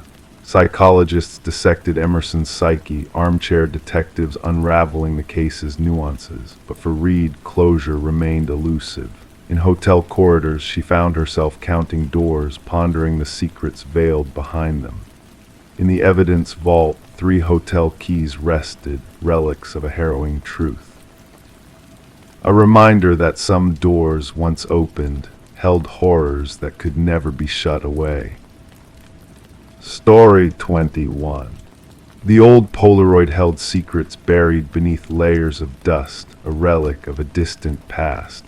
Within its faded borders, familiar scenes unfolded, a birthday party frozen in time, smiles frozen in place, and candles flickering with a gentle glow. Yet amidst the usual cheer, a subtle unease lingered, unnoticed by all but one. When Sarah Winters stumbled upon the forgotten box of photographs in her late mother's attic, she unwittingly unearthed a mystery that defied explanation. The box, labeled simply Memories, contained a collection of snapshots capturing moments of joy and togetherness from years long gone. But as Sarah sifted through the images, a chill crept up her spine, setting the stage for a haunting discovery. In the first photograph, a faint outline caught her eye, a shadowy figure lurking at the periphery of her 7th birthday celebration, his features obscured by darkness. With each subsequent photo, the mysterious man drew closer, his presence growing more palpable yet unnoticed by the oblivious subjects of the snapshots. Alarmed by the spectral intruder haunting her family's past, Sarah reached out to her father, hoping for a rational explanation to calm her rising fear. But his response only deepened the mystery, as he denied any knowledge of the enigmatic figure that had stealthily infiltrated their cherished memories. Determined to unravel the enigma shrouded in the photographs, Sarah sought the help of Detective Marcus Reed, a seasoned investigator with a keen eye for the enigmatic. As rain tapped against the window panes of the precinct, she laid out the puzzling evidence before him, each image a piece of a chilling puzzle. Together they traced the phantom's progression through the photos, his gradual encroachment upon the unsuspecting revelers sending shivers down their spines.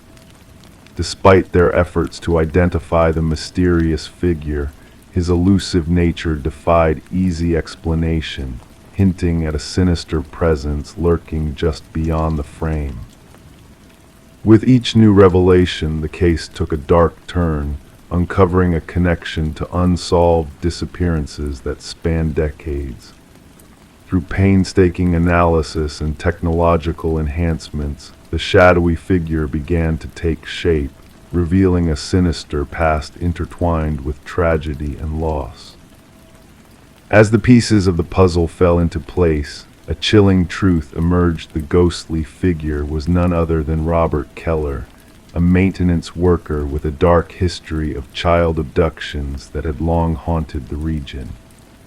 His presence in the photographs marked a sinister chapter in the lives of those he had crossed paths with, leaving a trail of unspeakable horrors in his wake. The investigation led to a grim discovery, a hidden cache of mementos buried beneath Keller's former residence, each item a grim reminder of lives lost and families torn apart. Among them, Sarah recognized a long-lost bracelet, a haunting link to her own childhood and the sinister presence that had shadowed her past. As the truth came to light, a sense of closure mingled with a profound sorrow, as the families of the victims found answers they had long sought but never wished to uncover. The shadow in the photographs had been unmasked, his reign of terror exposed to the harsh light of justice.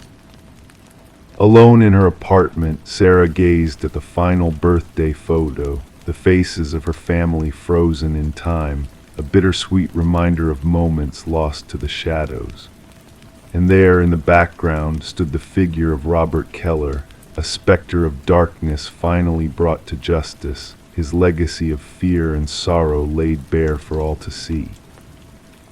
In the quiet solitude of her room, surrounded by the echoes of the past, Sarah closed the box of photographs, each image a testament to the hidden dangers that lurk within the seemingly innocent moments captured on film. And as she drifted into a restless slumber, the memories of the past intertwined with the promise of a future free from the shadows that once haunted her dreams. Story 22. In the quiet stillness of the night, the old house stood as a silent witness to a mystery shrouded in shadows. For years it had remained vacant, a place where time seemed to stand still. Whispers of the past lingered in the air, telling tales of a young woman who vanished without a trace, leaving behind a haunting void. When the new tenants crossed the threshold, they were met with a sense of unease that clung to the walls like a ghostly presence. The bedroom, locked from within, held secrets waiting to be unveiled. With a creak and a groan, the door yielded to their persistence, revealing a scene frozen in time. The air was thick with the musty scent of neglect, the weight of years settling like a heavy shroud. Yet amidst the dust and cobwebs something felt amiss. The bed was neatly made, the mirror gleaming in the dim light. On the desk, a solitary candle stood as a silent sentinel, its wax a testimony to the passage of time. But it was the notebook that drew their gaze, its pages open to a world long forgotten. Detective Morgan, a shadow in the half-light, traced the words written by a hand long gone. Elise Winters, her name whispered by the wind, had etched her thoughts upon the paper, a final testament to a life interrupted. As the detective sifted through the pages, the truth began to unfold like a delicate flower blooming in the darkness. Elise, a paralegal with a keen eye for detail, had stumbled upon a web of deceit woven by those she once trusted. Her words spoke of shadows lurking in the night, of a looming threat that no one else could see. The room held its secrets close, revealing only fragments of the truth. The silence was deafening, broken only by the scratching of pens and the soft murmur of voices. Elise's colleagues, faces drawn with worry, painted a picture of a woman on the brink of a discovery that would change everything. In the stillness of that room, where time stood frozen in a dance of shadows, the pieces began to fall into place. Hidden beneath the floorboards, a key whispered of secrets long buried, of a truth waiting to be unearthed. As the investigation delved deeper, a web of lies unfurled like a sinister tapestry, weaving a tale of greed and betrayal. The truth, like a hidden current beneath still waters, rose to the surface, revealing a darkness that had long been concealed. In the end, justice prevailed, a beacon of light shining through the darkness. Elise's voice, though silenced, echoed through the halls of power, a reminder that even in the face of adversity, truth will always find a way to be heard.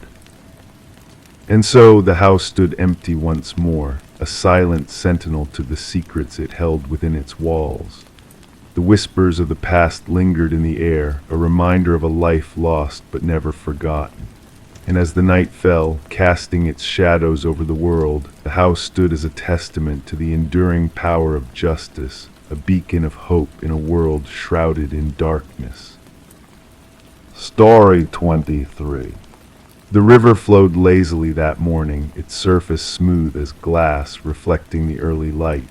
The fisherman's boat drifted along, barely causing a ripple. Lost in his thoughts, he nearly overlooked the peculiar sight near the shore, a suitcase bobbing gently in the water. At first glance, it seemed like a pile of discarded clothes, but a foul odor wafted towards him as he approached. The case was bound in chains, its metal edges corroded by time and exposure. When the authorities pried it open, they were met with a haunting scene. No clothes lay inside, only strands of hair and fingers frozen in a haunting grip. And at the very bottom, a chilling note that simply stated, "This isn't the first." Detective Sarah Mercer arrived at the scene, the air heavy with the scent of decay. The victim, a woman in her 30s, lay before her, dark hair now tangled and skin pallid from the water. The medical examiner worked meticulously, cataloging every detail before the body was carefully removed. What struck Mercer most was not the brutality of the crime, but the eerie care taken with the victim's appearance. Her nails were neatly manicured, her hair styled recently, and she was dressed in expensive attire. "She was not discarded here," Mercer murmured, her gaze fixed on the tranquil water gently lapping at the shore. She was arranged, deliberately displayed. The victim was identified as Catherine Walsh, a successful real estate agent renowned for selling luxurious properties. Divorced with no children, she led a solitary life in an affluent neighborhood. Colleagues described her as driven, precise, and fiercely private. Catherine's disappearance had been reported by her assistant after she failed to show up for a crucial showing with affluent clients. She would never miss that appointment, her assistant insisted, voice trembling. That sale was meant to be her crowning achievement. As investigators delved into Catherine's meticulously maintained modern home, they found everything in impeccable order, almost unnaturally perfect. Designer furniture was meticulously arranged, every surface gleaming. The fridge held neatly labeled meals for each day, and her closet showcased clothes arranged by color, shoes carefully stored in protective bags. However, a single anomaly caught their attention, a slightly ajar drawer in her home office. Inside, a leather-bound journal lay hidden. The final entry read, "He's watching again. Same car, different plates." Further examination of Catherine's digital footprint revealed a series of unsettling emails from unknown senders, all containing the ominous phrase, "I see your perfection," sent at precisely the same time on different days. Her internet history hinted at searches for security systems and self-defense tools. Detective Mercer pieced together these clues, linking the meticulous staging of the crime scene to the eerie correspondence. "Our culprit is methodical," she whispered to her partner. "This was not a crime of passion. It was a carefully orchestrated ritual."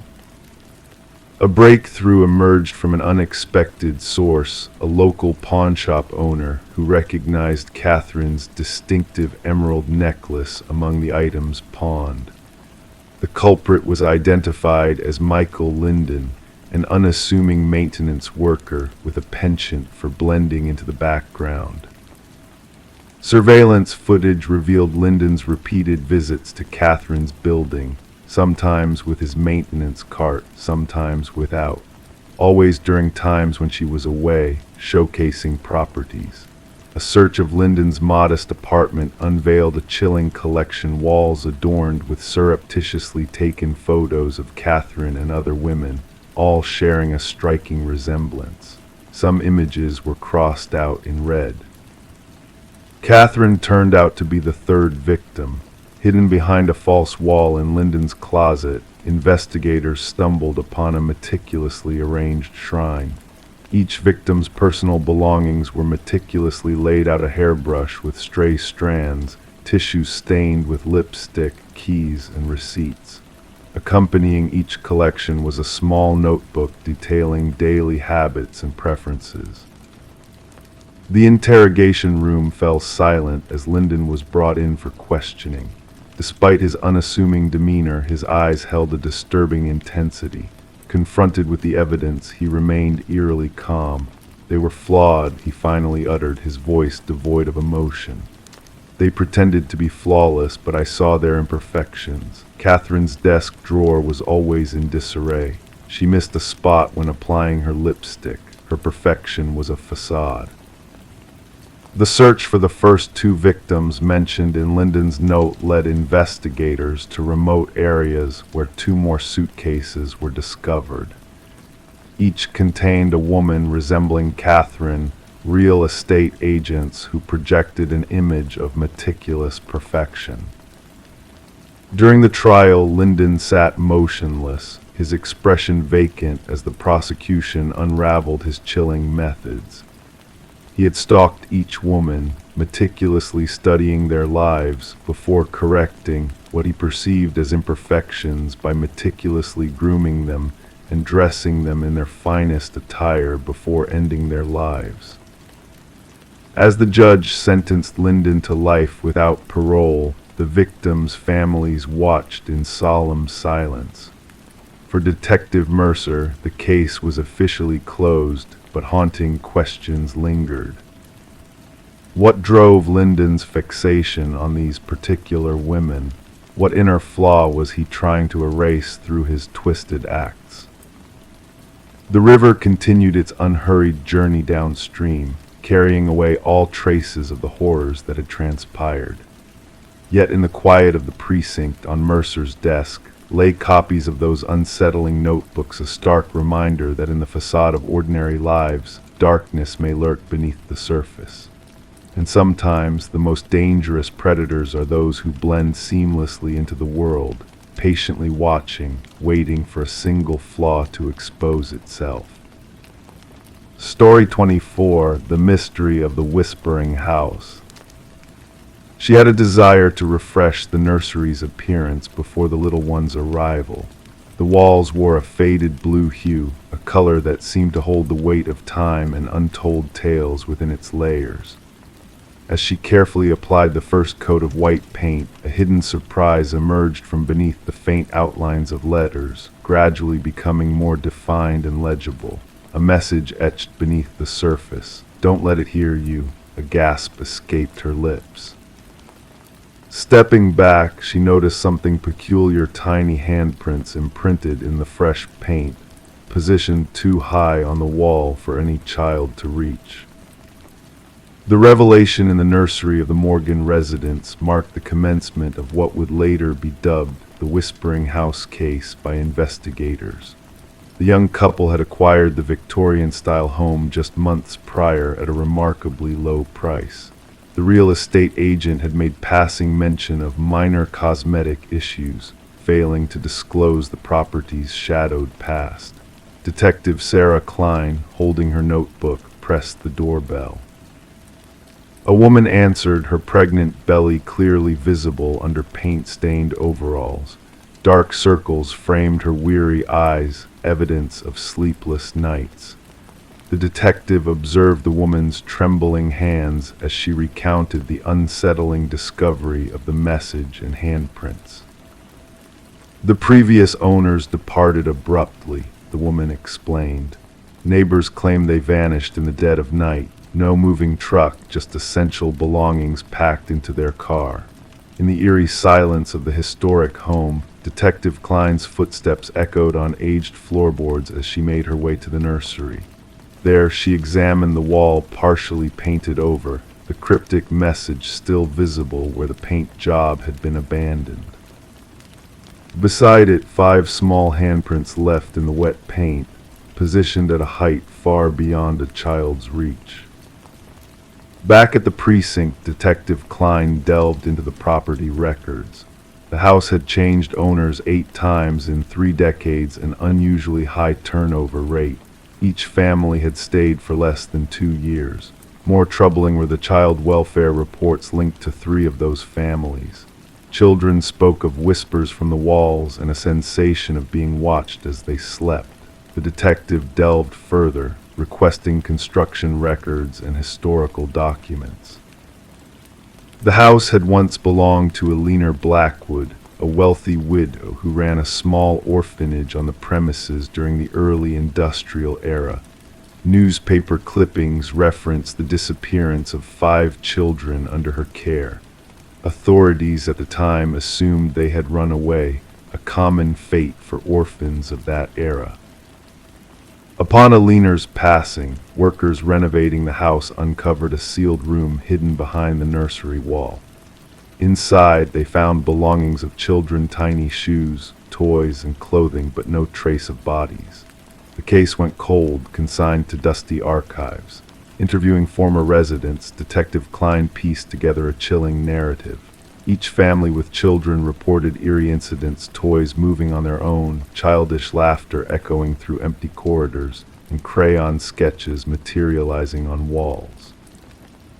Most dismissed these occurrences as figments of imagination until the ominous writing surfaced during repainting sessions.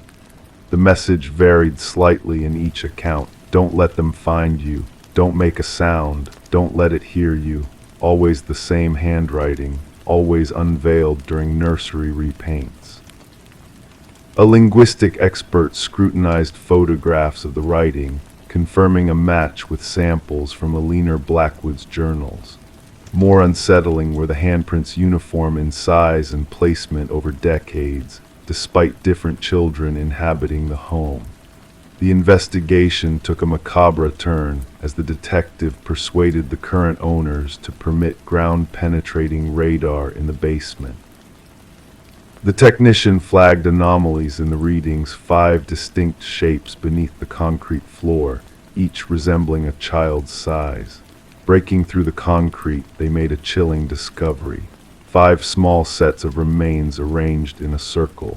Forensic analysis indicated the children had met their demise during Alina's tenure in the house. Each child wore a pendant engraved with their name, the 5 orphans who had allegedly fled. To unveil hidden truths, the detective ordered the nursery doused in luminol. In the darkness, handprints glowed on every wall, concealed beneath layers of paint, imperceptible to the naked eye. Countless prints at varying heights as if the children had sought to escape. Alina's journals, salvaged from county archives, exposed her twisted beliefs. She viewed orphaned children as vessels of special energy, intending to harness their vitality to prolong her own life. The children had etched their warnings into the wall, hoping future occupants would learn of their tragic end. The case concluded with the respectful burial of the 5 victims. Their identities were finally recognized not as runaways, but as victims of foul play. The house stood deserted thereafter, the expectant couple refusing to set foot inside again. Detective Klein completed her final report, featuring photographs of the luminol-illuminated handprints and the hidden message. She noted that while justice had been served for the original victims, an enigmatic presence persisted within that house, a force that transcended layers of paint and time. The nursery walls were eventually demolished during renovation, yet workers reported hearing children's whispers emanating from the debris. None were willing to return once their shifts ended. The house met a condemned fate, becoming another cold case archived away a tangible conclusion, yet spiritual inquiries left unanswered. The detective retained a photograph from the investigation, 5 luminous handprints in the darkness, a haunting reminder that some crimes leave indelible marks no fresh coat of paint can conceal. Story 25. In a quaint Victorian-era home, Michael and Sarah Klein embarked on a journey they never anticipated. The house, with its ornate woodwork and high ceilings, whispered tales of bygone days, enticing the couple with its old-world charm. Little did they know, beneath the surface of peeling wallpaper lay a mystery waiting to be unveiled. It began innocently enough, a water stain in the master bedroom catching Sarah's eye, a yellowish hue creeping across the floral wallpaper. Intrigued, they peeled back the layers, revealing a hidden story etched in ink. The name, Alina Winters, repeated endlessly, the handwriting frantic and uneven, filling every inch of the wall. Questions swirled in their minds. Who is Alina Winters? Why was her name plastered on the walls of their new home? Their online search led to a chilling discovery, a missing persons case from decades past. The woman in the photo, an eerie doppelganger of the previous homeowner, Margaret Cavendish. As curiosity turned to obsession, Michael and Sarah delved deeper into the mystery, uncovering a tangled web of deceit and tragedy. Margaret's true identity unraveled, revealing a disturbed woman named Rebecca Eldridge, plagued by dissociative identity disorder. Rebecca had assumed the persona of Alina, her childhood friend, after a tragic incident that led to Alina's disappearance. The walls of the house bore witness to Rebecca's fractured mind, the scrawled name a haunting reminder of her guilt and shattered reality. But the truth lay buried beneath the floorboards, where Alina's remains were discovered, bringing closure to a long-forgotten chapter of the past. The house, once a symbol of charm and elegance, now stood as a silent witness to a decades-old crime. Michael and Sarah's peaceful abode had transformed into a chilling relic of a twisted fate, forever marked as the place where secrets whispered from the walls led to the unraveling of a dark and tragic tale. As the night settled over the old Victorian home, its walls held secrets that only the moonlight could reveal, offering a mysterious lullaby to those who dared to listen. Story 26. The aging library had been marked for destruction, its walls echoing with the sound of impending change. Workers toiled tirelessly, their tools biting into the familiar structure, dismantling it piece by piece. Yet as the demolition neared completion, a twist of fate intervened. A laborer, sweat-slicked and weary, stumbled upon a concealed latch hidden within the labyrinth of bookshelves.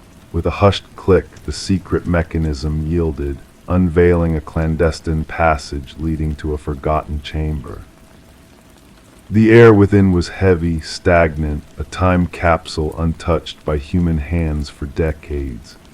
No furniture adorned the space, save for a solitary chair at its heart, firmly anchored to the floor, and etched repeatedly upon the wall in frantic desperation, a haunting declaration lingered, "I am still here."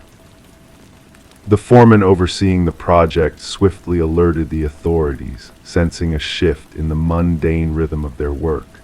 What had begun as a routine task now spiraled into the realm of the enigmatic and the ominous. Detective Morgan Walsh, a seasoned veteran of the force, arrived on the scene, his footsteps a whisper in the dimness of the hidden room. A beam of light pierced the darkness, revealing the chilling message that adorned the walls. "Secure the area," Walsh commanded, his voice resonating in the narrow confines. "Let no one disturb a single thing until our forensics team arrives." The library's past whispered of intrigue and tragedy, casting a shadow over the present discovery. Once owned by the esteemed Harrington family, the establishment had been bequeathed to the public following the mysterious vanishing of their daughter, Rebecca. Her disappearance, shrouded in uncertainty, had left a void in the community, a puzzle unsolved, a wound unhealed. Despite exhaustive efforts, the truth behind her fate remained elusive, with speculation swirling but never coalescing into certainty. As forensic experts meticulously combed through the hidden chamber, a tapestry of evidence began to emerge. Strands of hair and fibers clung to the aged chair, while the scratches on the wall harbored microscopic traces of blood and skin cells, silent witnesses to a tumultuous past. Initial analysis hinted at a young female presence, a spectral presence lingering in the shadows of the forgotten room. Walsh, fueled by a gnawing curiosity, delved into the annals of the Harrington lineage. The timing of the library's donation after Rebecca's disappearance raised suspicions, casting a pall over the seemingly altruistic gesture. Closer scrutiny unearthed a troubling detail. The installation of the bookshelf concealing the hidden chamber had been orchestrated by a contractor with intimate ties to Maxwell Harrington, Rebecca's uncle and patriarch of the family. Financial records whispered of clandestine transactions, of payments that exceeded the bounds of mere renovation. Former library staff, their memories stirred by the revelation, painted a portrait of Maxwell's solitary vigils in the secluded section, a sanctuary veiled from prying eyes. One elderly librarian recalled his unwavering insistence on preserving that very space, citing its historical significance as a shield against the passage of time. The investigation took a harrowing turn when DNA evidence from the hidden chamber intertwined with strands from Rebecca's own hairbrush, linking the past to the present in a macabre dance of revelation. The pieces of a grim puzzle began to align, painting a portrait of captivity and betrayal within the confines of the library's walls. Armed with a warrant, detectives descended upon the Harrington estate, unearthing a journal concealed within Maxwell's sanctum. Its pages bore witness to a descent into obsession, a descent that culminated in a chilling ultimatum: silence or captivity. Maxwell's veneer of denial cracked under the weight of incriminating evidence, revealing a man consumed by his own dark machinations. "I couldn't let her ruin everything," Maxwell confessed, his words devoid of remorse, hollow echoes of a fractured soul. The truth spilled forth, a tale of coercion turned to violence, of a life extinguished in the name of preservation. Beneath the floorboards of the hidden chamber lay the remains of Rebecca, a specter silenced but not forgotten, a victim of familial treachery. The courtroom, a stage for justice long delayed, bore witness to Maxwell's reckoning, the pall of guilt heavy upon his shoulders. Rebecca's family, stoic in their grief, clung to the silver bracelet that adorned their daughter's skeletal wrist, a token of remembrance in a sea of loss. The library, once slated for oblivion, now stood as a monument to a life cut short, a testament to the enduring power of truth unearthed. Flowers adorned its entrance, a silent tribute to a soul trapped in time, a soul that persisted in its whispered refrain, "I am still here." In the twilight of justice, Rebecca's voice echoed through the halls, a whisper of vindication in a world haunted by shadows. Story 27. Renovations always have a way of unraveling hidden secrets. Amongst the dusty relics and forgotten treasures, there lies a tale waiting to be uncovered. Sarah and Michael, drawn to the charm of a Victorian-era home, embarked on a journey of restoration, unaware of the unsettling discovery that awaited them. As they lifted the old floorboards, a delicate letter emerged, carefully tucked beneath the worn wood. The paper, fragile with age, bore a cryptic warning: "Don't trust the one who knocked." Before the couple could fully grasp the weight of those words, 3 sharp knocks reverberated through the silent house, sending shivers down their spines. Detective Alina Reed, a seasoned investigator with a keen eye for the obscure, arrived on the scene. With the floorboards pulled aside, revealing a hidden void below, she delicately retrieved the ominous note, noting the couple's inadvertent touch had tainted potential evidence. Reed listened intently as Sarah and Michael recounted the chilling sound that had unsettled them. Background checks painted a picture of an ordinary couple with no apparent red flags. However, the history of the house whispered of untold secrets. Once belonging to the Hargrove family, the residence had stood silent for years after the passing of its last inhabitant, Margaret Hargrove, a solitary widow with no known enemies. The investigation took an unexpected turn when forensic analysis dated the letter back 2 decades. The handwriting bore traces of anxiety and urgency, hinting at a troubled past. Franklin, Margaret's late husband, had been a respected figure in the community, yet whispers of his descent into paranoia cast a shadow over their once tranquil life. As Reed delved deeper, piecing together fragments of the past, a revelation emerged from the shadows of memory. Margaret's sister, though frail and fading, whispered of a debt collector known only as Victor Mercer, whose ominous presence haunted their lives. Franklin's gambling debts had spiraled out of control, leading to a fatal confrontation that had been shrouded in secrecy for years. With the aid of forensic experts, Reed uncovered a grim truth buried beneath the house, a skeleton, identified as Victor Mercer, concealed in a makeshift grave. The pieces of the puzzle fell into place, painting a grim picture of betrayal and desperation. Margaret's diaries, hidden away in the attic, bore witness to the haunting legacy of guilt and fear that had plagued her for years. The house, now tainted by the echoes of the past, stood as a silent witness to the tragedy that had unfolded within its walls. Sarah and Michael, unable to bear the weight of its dark history, chose to part ways with the dwelling, leaving it abandoned to its secrets. Whispers circulated among locals of ghostly knocks in the dead of night, a haunting reminder of the sins that lingered in the shadows. Detective Reed, in her final report, pondered the enigmatic nature of the human heart, acknowledging that some mysteries defy resolution. The letter, preserved in evidence storage, bore witness to a tale of betrayal and remorse, a cautionary message echoing through the ages: don't trust the one who knocked. The truth, veiled in layers of deceit and longing, remained a ghostly whisper in the winds of time, a reminder that not all secrets are meant to be unveiled.